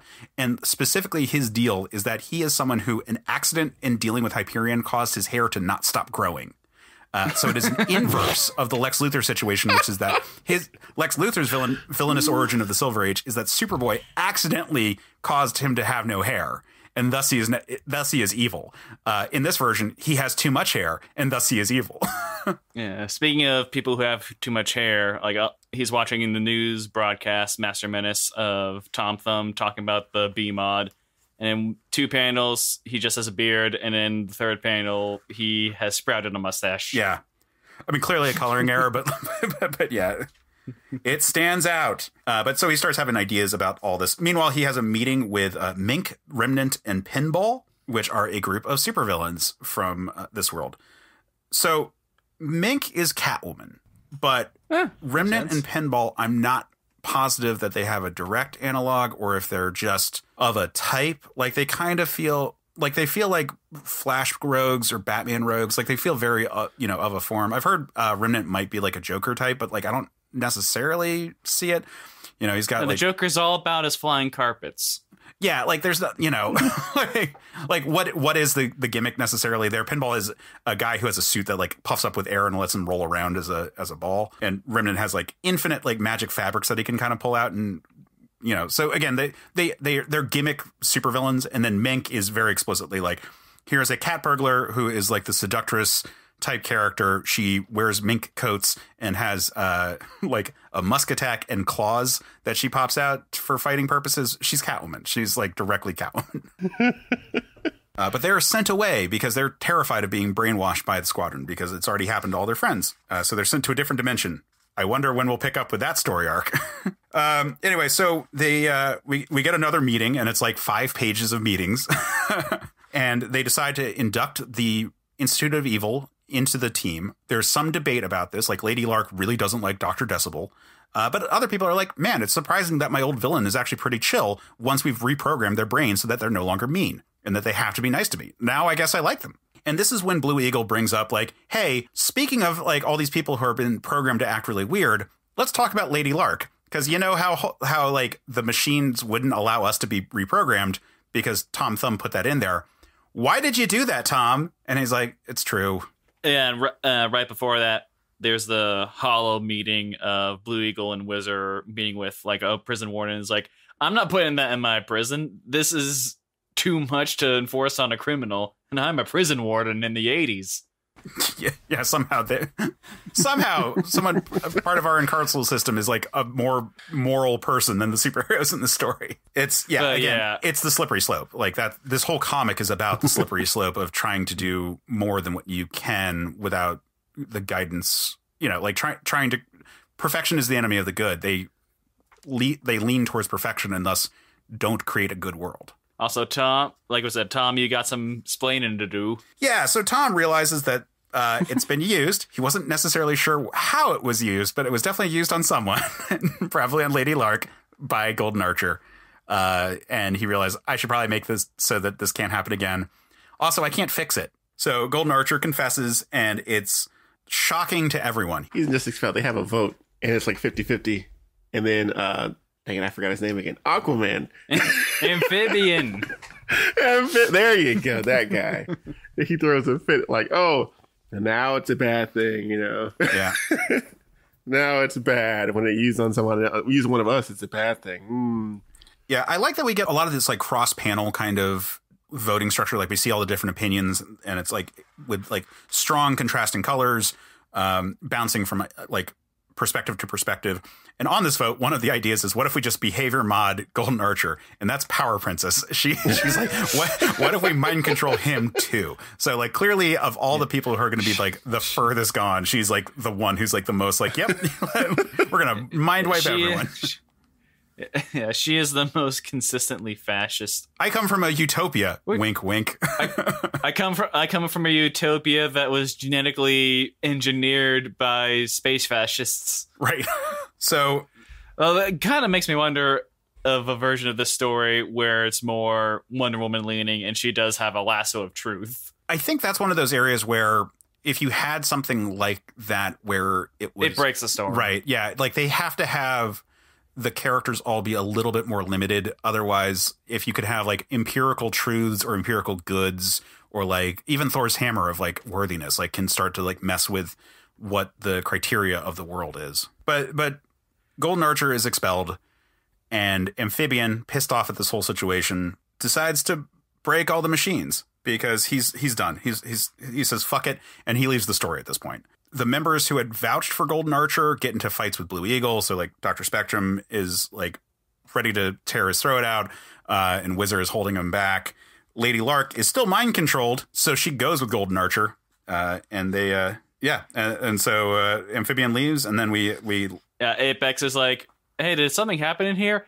Yeah, but I have seniority, and you're not allowed to say anything, so shut up. Yeah. You can't say anything, and also erase all the files. And she's like, well, I guess I have to because I'm being mind controlled by this, which is, a problem that's going to come back to bite them further. But like here, it's like a reminder, like, hey, this whole mind control thing is really bad, guys. And it's also interesting that like Apex is forced to do this by Amphibian, the person who is against this all, but like he's still taking advantage of the circumstances. But we close on a shot of Nighthawk, and we're like, oh, right, that guy. Batman. And so here is where we're going to stop from the Squadron Supreme for a moment, and we're going to take a step over to a Captain America issue, because this book was being written by Mark Gruenwald at the same time, and we get Nighthawk dealing with their version of Dr. Fate, which I love, because again, this is still like the DCU, even if it's like a lower power one, and he's like retired because he has to save his energies, because even though he's the Sorcerer Supreme of this world, a new one is going to be coming, and he has to like make sure he's ready for it. But he's able to send Nighthawk over to Avengers Mansion, where he stumbles into Captain America during a training exercise. And then so this issue starts off as like Nighthawk shows up, he explains everything to the Avengers. So again, what we were talking about at the top of this episode, this issue is in a lot of ways trying to be like, hey, if you weren't paying attention to this miniseries that you weren't paying attention to, here's what it's about. You should probably check it out. Like if you're a fan of like Avengers material, like, hey, look over here, guys. And I think it's pretty effective in like getting you caught up to speed on like what was going on in the book, where it's like, yep, so shit was bad. The Justice League took over the planet, and now they are going too far. Batman would like some help. Can you come? And all the Avengers are like, do we invade a different reality? That feels pretty extreme, right? Like he's talking about his reality, like their superheroes are like going too far. Would we be going too far if we do the same thing? So we get some stuff with Captain America in this book, where he's a comic book artist at the time. He's got a girlfriend who's just hanging out in leggings. But we catch up with those supervillains who came across to this reality, and we get some real like just classic Batman shit. Like there's a giant fucking typewriter at one point. And it's just like, yep, this is just fucking 60s Batman teaming up with Captain America, which is great. Like to fight Catwoman and her like weird other gimmicky kind of supervillains. Like it feels like the 66 Batman show. It's also fun that like they put up a fight for Nighthawk, but like Captain America has like no problem dealing with him. Like when Pinball is like rolling at him, he just like tosses his shield without even looking and just like takes out Pinball. Once they like stop and like have a moment to talk, they're like, hey, so you three left that reality because you're scared about what's happening. What if you go back with Batman, aka Nighthawk, and like team up, because you're all from that reality, and therefore like Nighthawk gets his allies. You guys get to save your world, which is like a thing that you're probably cool with, even if you're not used to it because you're all the bad guys. And then we don't have to participate in like being an extra dimensional terrorist group. Or like an invading army from a different reality. We also, as extra dimensionals, you're non-persons in this universe, so good luck on getting asylum. Right, yeah. Have fun. But it's like interesting to look at this, considering that like we read The Authority a little while back, and we looked at some of the big arcs, and one like the second arc is them invading a different reality and like being like, hey, stop doing that shit, and like we're going to destroy Italy right now. Bye.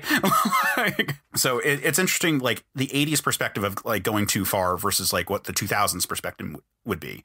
And then we cut back to the Squadron Supreme, and so now we've got Nighthawk. He's got his team. You didn't really need to have that issue because like not a lot happens in that Captain America issue, because it's deliberately trying not to make it so that you have to read it, even though it's collected in all the collections. It's important to know like who these characters are, but like you get the gist. Like, the next issue picks up with Nighthawk having recruited some people, and he goes to try to make a deal with Master Menace, who is like, fuck off, I don't want to deal with you guys. But it's still kind of annoying because when I first read this, I read it through the Marvel app. And then when I tried reading issue 7, it's like continued from Captain America so-and-so. It's like, Yeah. I mean, it's not as egregious of a crossover heavy, event as like a modern comic would be. No. But it's, it is annoying because like it'd be nice if the app was like, you should probably go read this issue first. Like, if it didn't just go like 6 to 7. What? That's crazy. But here's where we pick up some story stuff for people who are Marvel Comics fans. So Master Menace summons from what is effectively the Phantom Zone. And the way they explain it is it's the space between realities, which is sometimes the explanation for the Phantom Zone itself. But it is not the negative zone, which you would think would be the natural, like, kind of equivalent, or the dark dimension, also kind of an equivalent. Marvel has a lot of dimensions. This is the space between realities. They summon the Squadron Sinister Hyperion, who has been up to shit. And so we get a rundown of all the stuff he's done, including fighting the Avengers, fighting himself, teaming up with Thundra, who is a Wonder Woman type character, who is a far future Femazon, who has a chain. She's also kind of a Wonder Woman XP, just like Power Princess. And in later versions of the Squadron, they have sometimes replaced Power Princess or Zarda with Thundra because they are kind of archetypally similar type characters. Also, sometimes have replaced Amphibian with Namor, just because, a lot of these archetypes are kind of shared. Anyway, we get another, like, we're going to a meeting kind of situation with Hyperion and Foxfire. And then, hey, there's an asteroid. Let's go do a Superman type thing. And he goes to fly up and punch it. And that's when he gets zapped by a thing. And then we find out that the meteor is actually a vessel that Master Menace is piloting with Hyperion, evil Hyperion. They fake an explosion. Evil Hyperion crashes. And now apparently good Hyperion has been taken away. And when they recover the body of Hyperion, thinking that this is their Hyperion, he feigns amnesia. So, what's up with that, guys? So this gives us a chance to kind of check in with, like, all right, now that the person who had been their their actual leader, is out of commission.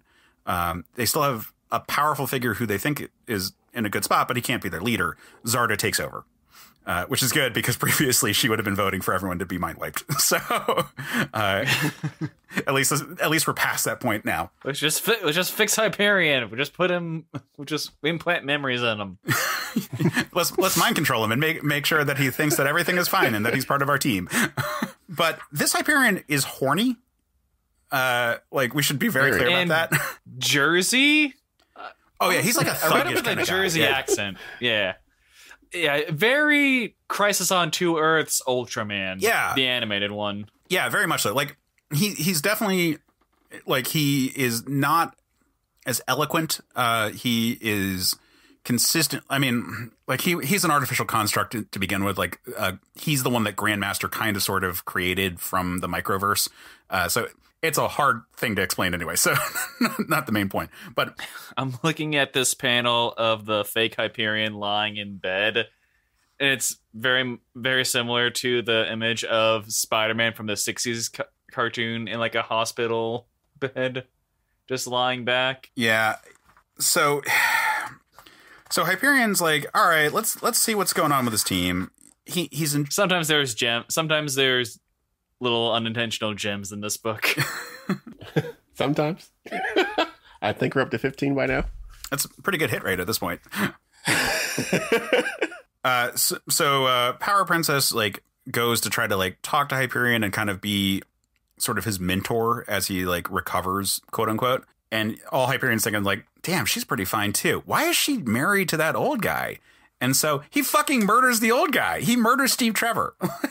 In the most fucked up way possible, which is that he goes in the middle of the night and sucks all the air out of her breath or out of his lungs and then reinflates them after he's suffocated. Because super breath can be a terrifying power if you do it right. And then there's this like really creepy panel where she's like crying after her now dead husband has passed, and he's just like there while smiling, and he's such a fucker. Like, he's such a bad guy. We get to see a little bit of the sort of the family-centric Squadron members at like developing their own kind of clique there. Now that they're all living in the same like little like fake city, Arcana and Whizzer are starting to become closer with their families all like interconnecting and like the kids playing together, and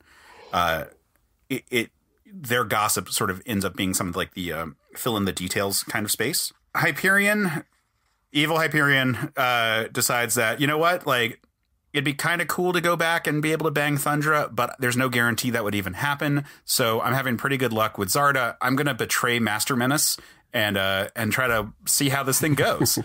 So he attacks Master Menace, who, in order to not die, teleports himself to the space between dimensions. And Hyperion is like left to be like, yeah, this is pretty great, and destroys all the machinery so that Master Menace can't come back. And it's like, all right, cool.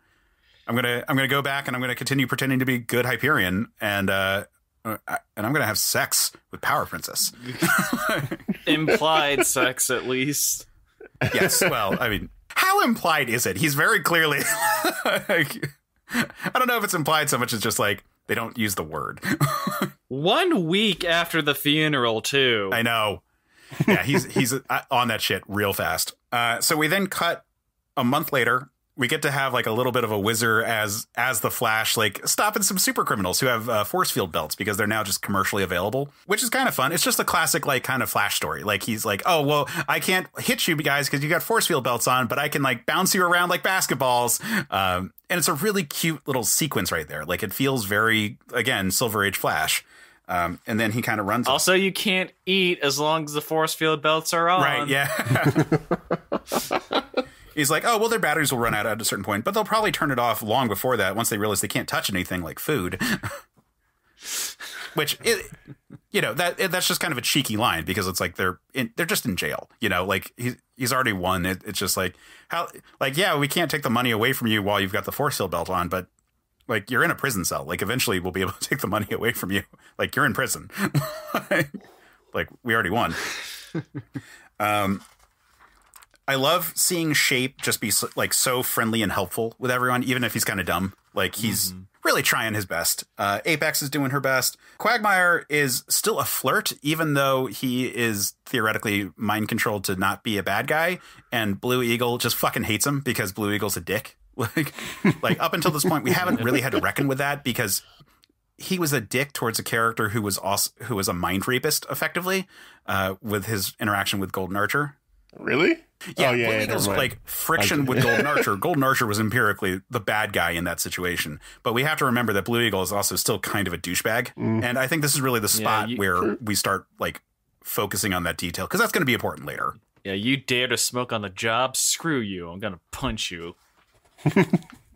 And then after he like flies off and when he comes back, we find out that there was an accident with this gas that they're developing. This like it's supposed to be like a tranquilizer gas that like they can use as a non-violent way of taking out people without having to use guns. But there's this accident at the factory and Quagmire like saves everyone. He pulls everyone out, but he inhales like a lethal dose of it. So he's in a coma and is going to be in a coma for the rest of his story here. And this is just another one of those spots where a Squadron member is like, oh, fuck, I screwed up bad. I'm a dick. But it's okay. Dick. Arcana can hide how pregnant she looks. Yeah, that's a fun detail there. I like that they say that everyone like treated her like she was made of glass earlier. And so she's hiding it now. But also this is that theme that everyone is hiding their shit and it's going to be a problem later. Like no one is being truthful, even though they're all masks off. They're all now keeping secrets even closer to the chest. However, will this come back to bite them in the ass later, Case? It is a good question. And again, with Dr. Decibel and Arcana hiding how pregnant she is, we again get another instance of, I should say something, but I can't because I'm B-modded not to say anything to upset the group dynamic. Yeah, the B-modding thing ultimately is probably the biggest element of this whole comic. Like it comes in a little bit later, but like you could remove all the superhero stuff and just the B-mod plot is like the big thing we're talking about in this whole book. It is the iconic example of them overreaching in the name of good, but not even really considering the consequences. And every issue we are being presented with the consequences of it. But then we get a scene of Dr. Spectrum, Hyperion, and Lamprey flying, and Dr. Spectrum notes that Hyperion's behavior has been a little bit weird, and Lamprey is like, yeah, I can't say anything because he's a member of the squad. Again, BMod is whole fucking up the situation, but like his energy is like very different. Like I don't know what's going on. I'm not allowed to say anything, but like I have my suspicions. And we cut to Hyperion going and like flirting and like kissing the neck and like being very like touchy with Zarda, and she's like into it because it's like, oh man, like I'm being, you know, touched by someone who's not like 80 years old right now. This is a experience I haven't had in a while. It's a good thing rape by deception didn't exist in the 1980s. Yeah. Again, yeah. I mean, he's the bad guy. Like, it's just like he's the bad guy. Like, there's no like this entire thing is being presented as a terrible thing, but she's being deceived by him and is like going for it because she thinks it's Hyperion. Meanwhile, our Hyperion, the good Hyperion, is observing it from this like phantom dimension that he's in and trying to get free. But he's clearly able to see what's going on. He can't get free of his own accord, but then he finds Master Menace, who has been trapped here since last issue. We get kind of some exposition to catch us up on everything. Like, this comic in general explains what happened in previous issues quite a bit, assuming that you're jumping in on this issue and not a previous one. Yeah, I skipped all the recap stuff every time it came up for this reread. Yeah, there's a lot. Like they really go into detail explaining what has occurred before, and if you're reading it in trade, you're like, why are they doing that? And that's because this is a maxi series predating most trade paperbacks existing, period. People just didn't think I will say I appreciate the whole fake Hyperion subplot a lot more on this reread. I didn't really care for it on my first go around because like this feels like very out of context in comparison to the whole trying to make the world a better place and going out the wrong way. But I appreciate it this time for where it leads up with Hyperion and him like going too far, and we'll see. But also Master Menace thinking like, okay, Nighthawk, you got your team. I still don't care. I'm smart. I'm going to figure this out on my own. And it turns out, no, he couldn't figure out on his own. He's going to have to team up with Nighthawk later. So I appreciate it more in that sense. Yeah, and it feels appropriate. Like, this Hyperion plays the role of Bizarro in a lot of ways. And, like, being summoned into this reality by Master Menace feels like Lex Luthor being like, I'm going to... I can science the shit out of this. I can figure this out without working with other people. So it works there. It does change the power dynamics really well, as we'll get into in a second. And it's just like power dynamic of the Squadron Supreme universe will never be the same. So anyway, so good Hyperion works with Mastermind, and they're able to figure out, or Master Menace, pardon me, and they're able to figure out how to get back. What does Squadron Black Adam look like? Tom, Crystal Tom or something. Yeah, we'd have to. Yeah, you'd have to ask, like, what would be their version of Captain Marvel? Like, since they seem to go for science things instead of magic things. I guess it could still be Kree, but I don't know. Kree, really? Well, because Captain Marvel, like the Marvel Captain Marvel is Kree stuff. Yeah. Or it could be like an Infinity Stone thing. I don't know. Well, anyway, so Hyperion and Master Menace like combine their efforts. They get free of the Phantom Zone immediately. Hyperion like just like lets Master Menace like fall because it's like your suit's fine. I gotta go deal with this shit. I want to infringe on your freedom, so I'm going to drop you to the ground at terminal velocity, but you're fine because of your armor. Yeah. So he breaks in on the middle of a meeting, and thank God we're not dealing with like a full meeting sequence before this. But he blows right in and calls him an imposter, and the fight gets taken out of the space that they're in. Everyone follows. Lamprey's like, yeah, it's definitely an imposter, by the way, because like, again, I couldn't tell you this when I thought he was our Hyperion, and a member of the Squadron. But that's because I was being behavior modded. He's actually an imposter. So yeah. And they all pursue, and they catch up on this fight, and no one can really do anything in this fight. Like, the Hyperions are so much more powerful than anyone that there's nothing that they can really do to participate. And they fly to Mount Rushmore, although I believe they call it President's Mountain in this. And the fight does not go well for Hyperion. Like, or rather, good Hyperion. Like, he's not as used to fighting heavy hitters. Like, the 616 Hyperion is used to fighting Thor. Like, that's what he was literally created to do. So he's used to fighting guys who are in that weight class, whereas like good Hyperion's just not. Like, he's used to like tearing down buildings and stuff. But it turns into an I-beam contest, and this beam struggle might be the first example of like a classic beam struggle, especially with like the energy ball occurrence in the middle. Like, I don't know where it would predate it at this point. Like, this came out 1985. When did it come out? 85. When did Dragon Ball do their thing? When did Dragon Ball do their thing? But when did Dragon Ball even start getting into like beam struggle stuff? Yeah, exactly. I mean, and regardless, like, this is a very early example of it, which I think is kind of cool. They talk about how his vision blasts are radioactive, so they can't even get that close because they'll all get cancer, which we know is an issue in this comic. It's a reoccurring theme here. And so this beam struggle occurs, and ultimately good Hyperion wins. He's apparently stronger of the two, at least in terms of I-beams. And he goes over and he's like beating on this construct whose body is withering away and looks very bizarro in his death scene. Like, it's got these like checker pattern to its flesh. But good Hyperion is blind. He's burned out his eyes in using his heat vision power so much. Is it like, so it was just burned out for a while, or is he straight up Cyclops?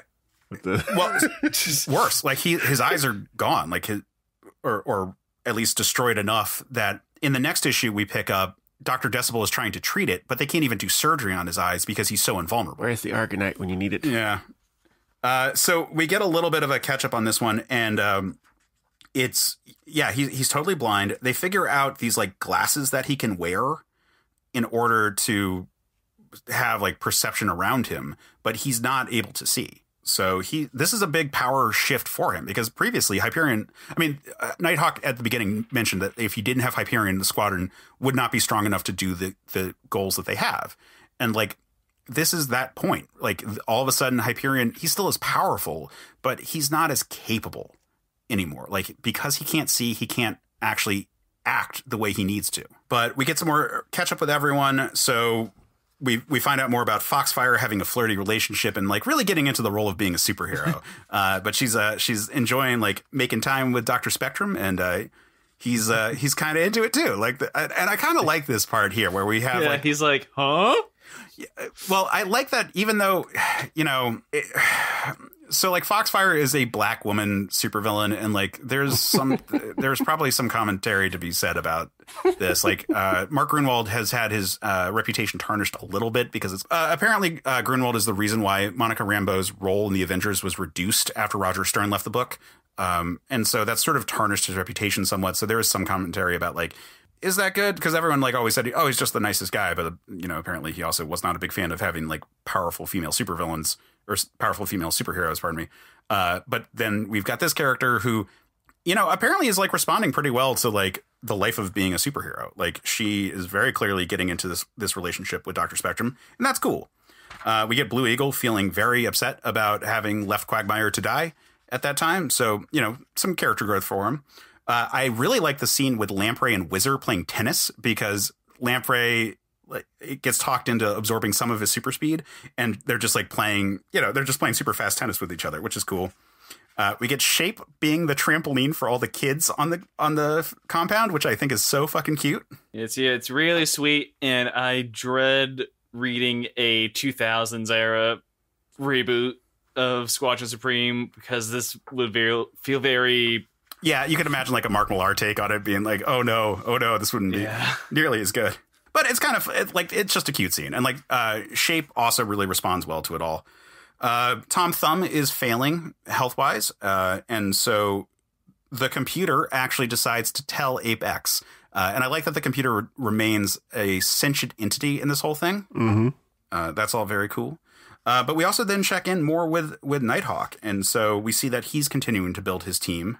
We get more time travel shenanigans. This time, Tom Thumb and Lamprey go into the future to try to steal the Panacea potion. Yeah, Tom has to lie to Lamprey about why they're going, because otherwise he wouldn't go through with it because of B-Mod. Which he feels bad about, which is an interesting moral conundrum to put himself in. We find out that Zarda is like, look, I realized that I was hooking up with a fake Hyperion. I thought it was you. I actually, I hated you at first for taking this love away from me, but I'm actually still cool with it. And so now they're a couple. which kind of want the real thing. And then she missed Tessmacher's him. Right. Hyperion. Yeah. She kisses this man who can't do anything about it. Just is like, please shut up, and goes in. We're introduced to Redstone, who is apparently a very big, strong guy, but we don't really know what his deal is yet. We see that Tom Thumb and Lamprey steal all this potion, and when they get back, they find out that it's nothing. That the potion itself is like some basic vitamins, but like they use a phrase that was still popular at the time, which like has kind of fallen out of vogue, which is like, it's just the future people are more eugenically fit. Yeah. Which, you know, for whatever that means. But the idea is that, like, by the time we get to this, like, far future point, that, you know, all the advances in science have gotten to this spot where it takes very little to, like, get over any kind of cold. And whether that's nanotechnology or just vitamins or good breeding, who can really say? But they just don't need as much to protect themselves, to inoculate themselves from things. So Tom Thumb returns the Panacea potion, and then he dies of cancer. And it's a black panel as told in white text on a black background. Mm-hmm. Yep. So we pick up the next issue with the public funeral, and this is a lot of catch up for anyone who's just tuning in, because they're like, Tom Thumb was instrumental in all of these things. I do love that we get the Iron Moth in one of the backgrounds, which is very clearly a killer moth / like maybe like a hybrid of killer moth and the beetle kind of supervillain that Tom Thumb fought at one point. And then we turn this into a propaganda piece where Power Princess starts explaining all the stuff that they've come up with, including, you know, like, we fought crime, we fought hunger, we've removed your guns, we've made everything better, we've taken away criminals because they can't even commit crimes anymore, and now when you die, we'll stop you from dying with these hibernacles. It's great.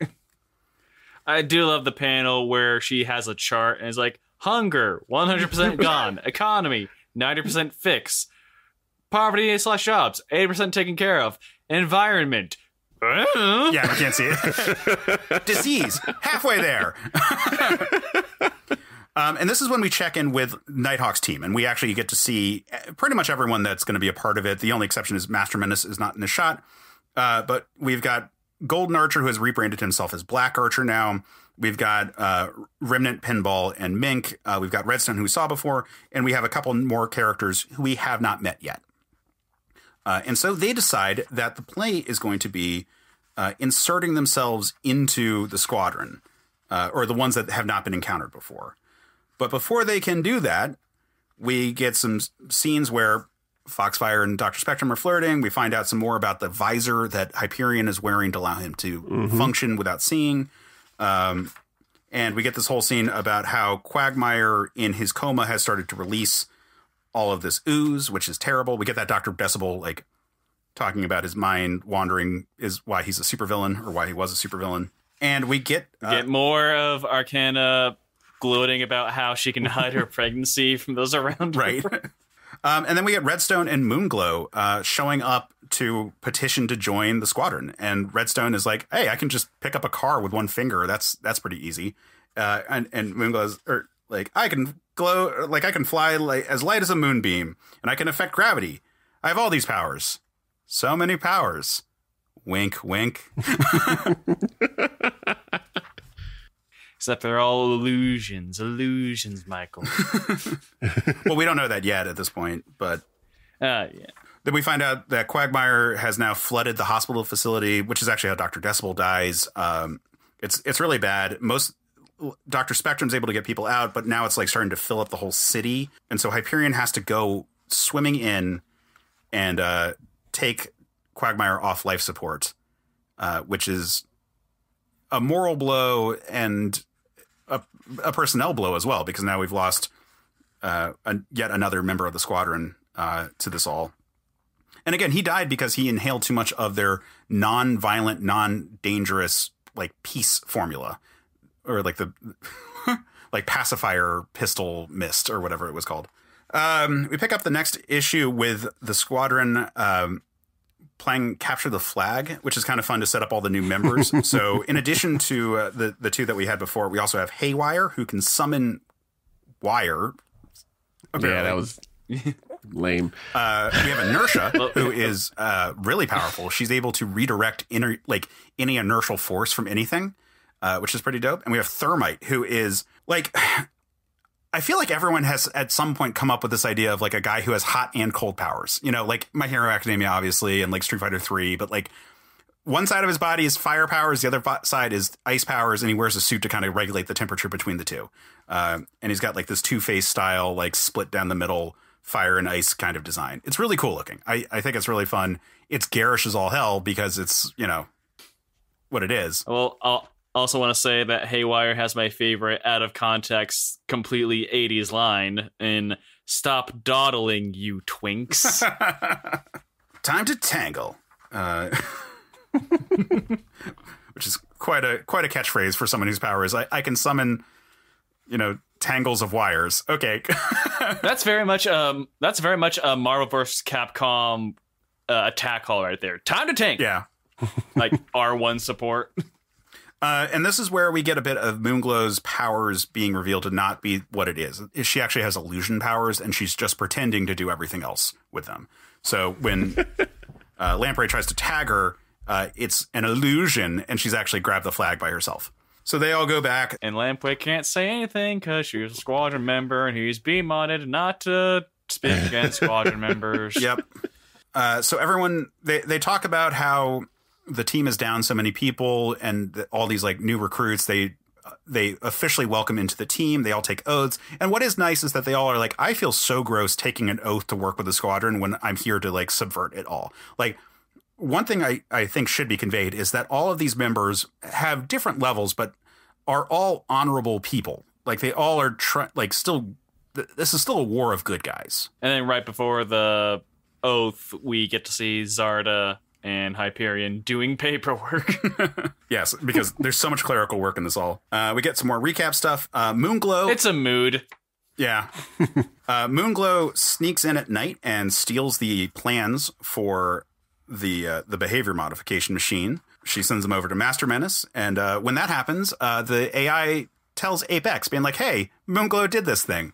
And Apex then goes through the worst fucking thing in this book because her brain breaks because of the behavior modifying. And this is honestly the most terrifying thing.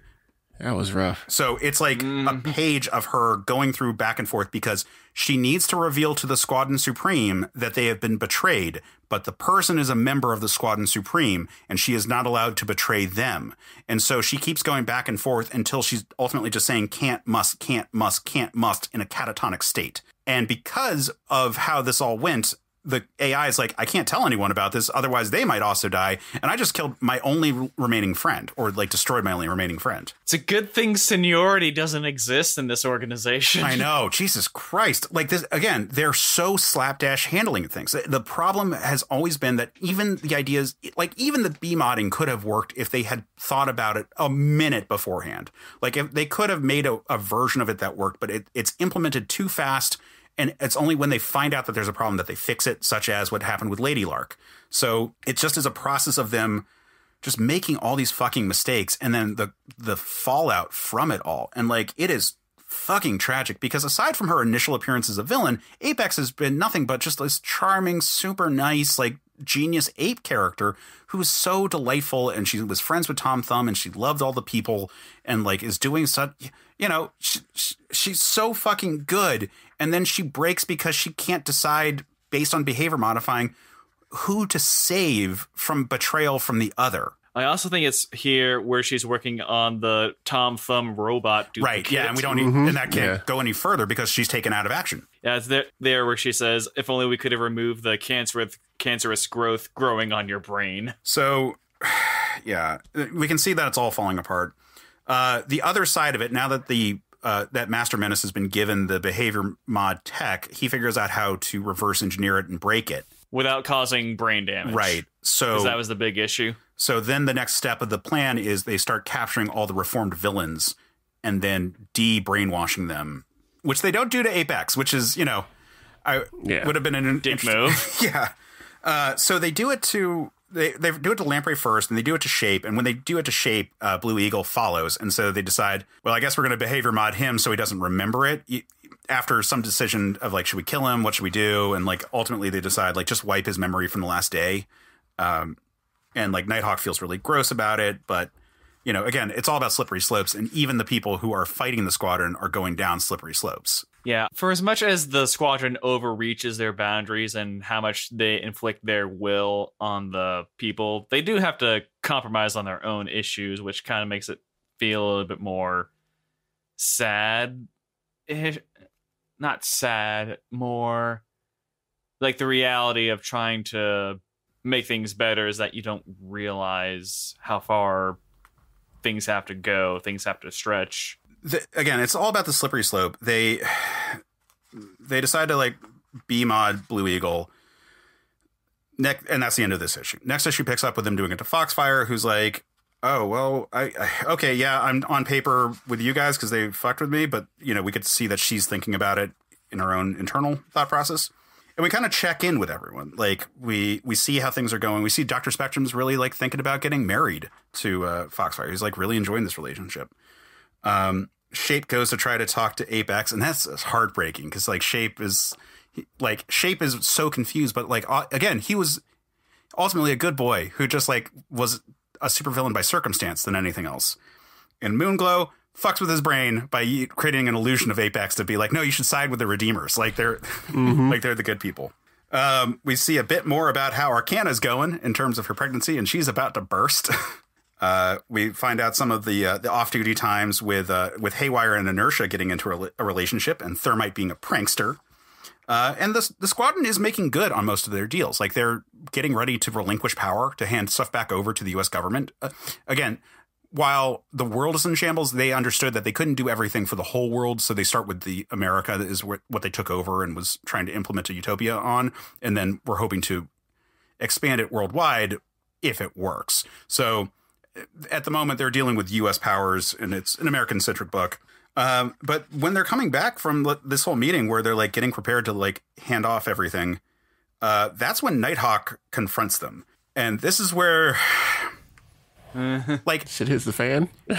This comic gets compared to Kingdom Come a lot because this is the same kind of huge battle, but it's a decade before it. So Dr. Spectrum tries to stop the fight from ever happening once it is clear that they are surrounded because all the reformed villains are actually on the other side. And Dr. Spectrum tries to bind everyone's hands, but Inertia doesn't require her hands to use her powers, and so she is able to redirect the wizard's momentum to knock Zarda into Dr. Spectrum and free everyone, and the bloodbath ensues. So Redstone engages with Hyperion. Apparently, he is strong enough to fight Hyperion. That's a big change. Didn't know that. Who and was apparently holding back. Lamprey starts flying around trying to steal people's powers, going for Hyperion first. Arcana's like, I am super pregnant. I need to get out of here. And is trying to get away while being attacked by everyone. And things continue to not go well. Inertia starts stealing the force of Hyperion's blows as he's directing them to Redstone, and instead is using them to beat Zarda into a bloody pulp. Fights aren't going well. Let's see. So Black Archer, which is Golden Archer's new identity, fires a shot right at Dr. Spectrum's prism and shatters it, bathing him in the shards of the power prism, leaving him in this like opaque or like this monochrome. He's like this white and black figure. Like his skin is turned white and everything is either white or black on him. But seeing that occur, Blue Eagle's like, that traitor, and like uses his mace on Black Archer's head, killing him. And they start flying off. Moonglow tries to convince Arcana using her illusion powers that she's being crushed by gravity, and ultimately she gets distracted and Arcana's able to get away and convinces Shape to carry her off. Hyperion gets drained by Lamprey, and Foxfire has a heartfelt confrontation with Dr. Spectrum in his weakened form, and decides to run off and betray everyone. Lamprey drains the power of Blue Eagle, who, when falling to his death, crashes into Pinball and bursts his lungs, and so they both die. And things are bad. And so the weakened Hyperion has a conversation with Nighthawk, where Nighthawk points out, like, hey, you've created all these things. And it all requires you guys to be here for it not to be just the tools of a totalitarian dictatorship. Like, everything relies on you being good people, because all it would take is one bad person to try to use this for bad. And there's no recourse. Like, it's just going to be a total dictatorship at that point. Which is kind of a conversation I wish came up 300 pages ago when Hyperion was in your mansion, Kyle, where he's like, hey, look, everything you do is going to require on you being good people and handling this your own way. As soon as you give this to regular people, they're going to screw it all up. Just know that. Especially once you get to the B-modding, which he didn't know about at the time. It does seem like they should have had a confrontation between then and now. But they don't. And instead, it's now. And once he has had this whole explanation of, like, look how fragile this utopia is, that's when Foxfire runs over and is like, hey, something occurred to me. And it's like, I'm betraying you. And she uses her powers, which is causing things to decay his heart and give him a heart attack. And he dies. And at which point, Mink, seeing this because she's been now hooking up with Nighthawk, then stabs her in the back, literally killing her right there. So a lot of people are dead. Foxfire is dying. She's and Dr. Spectrum tries to fly her to the hospital, and Lamprey tries to stop them, and Dr. Spectrum overloads him with powers so that he explodes in pieces everywhere. Yeah. And we are left with 7 dead people from this group as Arcana gives birth to a baby boy. And the Squadron Supreme officially disbands. Yeah. So it's a brutal story of characters trying to do what's right and ultimately failing. But I will say that it is optimistic, at least in that they understand where they have made errors, even if it doesn't go very well. Like, most of the characters don't cross lines that they can't ever come back from. And even the characters that kind of do, like Golden Archer, try to make amends. It's an interesting dystopic story where it's still about heroes, but they're just fragile heroes. They're tragic heroes. Yeah, no one's trying to be a villain or doing overtly. Okay, maybe the B-mod stuff, but other than that, no one's overtly doing villainous things. Yeah. One last thing before we go is that when Zarda is talking about, hey, we got the hibernacles set up and soon we'll cure death. And there's these protesters with all these pro-death signs. Yeah, right to die protesting. People. Yeah. Like, when I first read this, I was like, geez, people will just protest anything, will they? But then reading this again, I just thought, wait a minute. Yeah, this is different. Yeah, when I reread this week, I was like, wait a minute. This was released in the mid-'80s. Reagan was president. Reaganomics. Trickle-down theory. Post-2022 lens. Oh no, this is a horrible idea, Zarda. Yeah. Smash the hibernacles. Yeah. I think it's a really interesting exploration of characters trying their best and failing, but it is, it's a rough story, and it's an early one in that perspective. Like, it's really similar to Miracle Man in a lot of ways, but it's told from a Marvel perspective, and it's from characters who ultimately are more limited in their power of action than, this death conquering, like, super god being over in that book.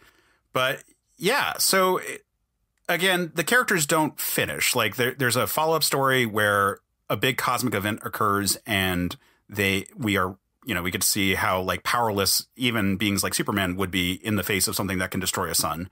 And we see them, like, additional stories with all these characters. Like, we find out that Hyperion, for example, is an Eternal from his reality. So when he meets Makari teaches him how to do all the different, like, Eternal molecular reconfiguration stuff, and that's how he's able to regrow his eyes, for example. And like, the characters go on, like, they've been continuing to show up every now and then in comics ever since, and then we got, like, revamps of the characters later.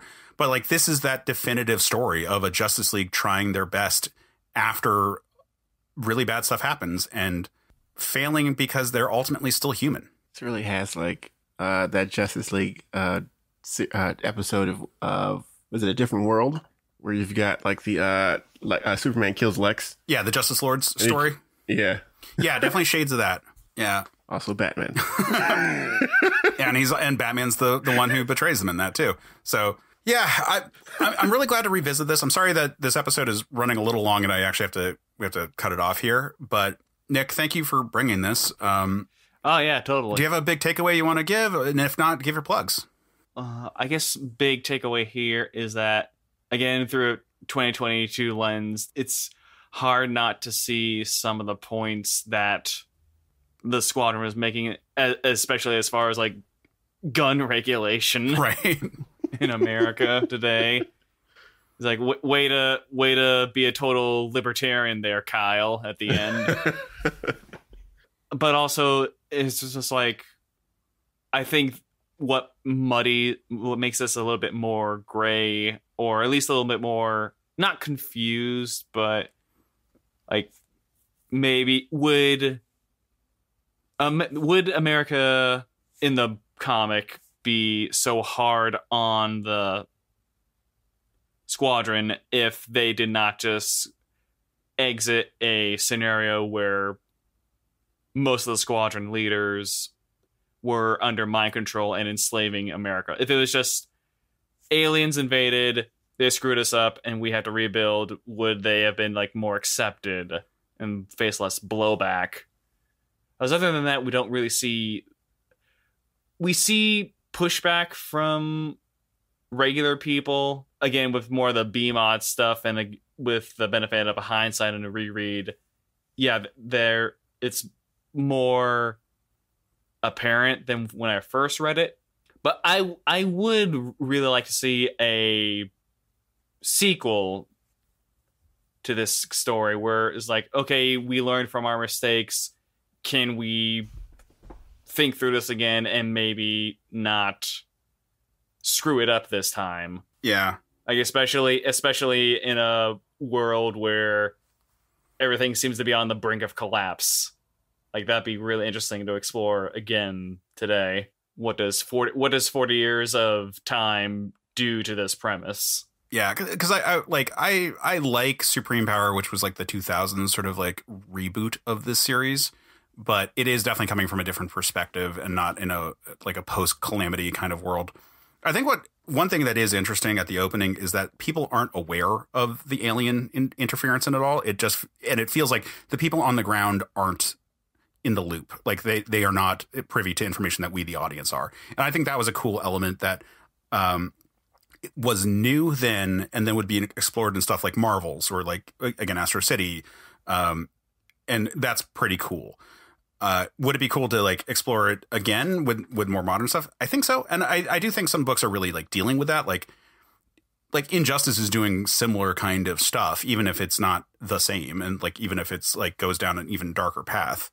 But yeah, I just find this so fascinating as such an early example of this kind of conversation. And again, like it's been dealt with since, but it's so cool to see how they were tackling with it 40 years ago. But Nick, thank you again for coming on. Again, where can people find you? Again, I'm on Discord, Nic Woolfe, hashtag 0760. I'm on Reddit at myckount.com. I've been on the Film Rescue Show from Montressor Media. There's a lot of fun. It's a lot like Another Pass. Yep. From cernprov.com. I'll have to be on there. I've either here or on Film Rescue Show, I'd like to talk about two versions of No Way Home, Spider-Man No Way Home. One where we have no multiverse, and one where we have a 6-member, so we get the Sinister Six in that movie. I think it'd be a lot of fun there. Yeah, we do want to have you on for Another Pass for that conversation at some point. And hopefully we will soon. But again, thank you for coming on Men of Steel. Yeah, I love to come back on. Like I've got no shortage of Superman stuff. Yeah. Like I got Superman 78, Death of Captain Marvel, Monster Society of the Evil Sham, Superior. I've got Superman versus the Klan. I got okay, not this one. Yeah. Okay. Yes. So we will. Yeah, I got a whole bunch. Jmike, where can they find you and follow you? Oh, gosh. You can find me on Twitter at jmike101 while I'm still there. Yes, well, Twitter is on fire right now. As for me, you can find me on Twitter at Case Aiken. You can find the show at Men of Steel Pod. And you can also find it at certainpov.com, where you can find so many other great shows. And that's not going to go away if Twitter goes away. So go to certainpov.com. Tons of great shows there. There's a link to our Discord server where you can interact with us, even if Twitter goes away. So go check that out. Check out all the other great shows on our network. But unfortunately, we got to Twitter may go away, but Discord will not. Yes. But we got to cut this one short, which is weird to say for a 3-hour recording. But until next time, stay super, man.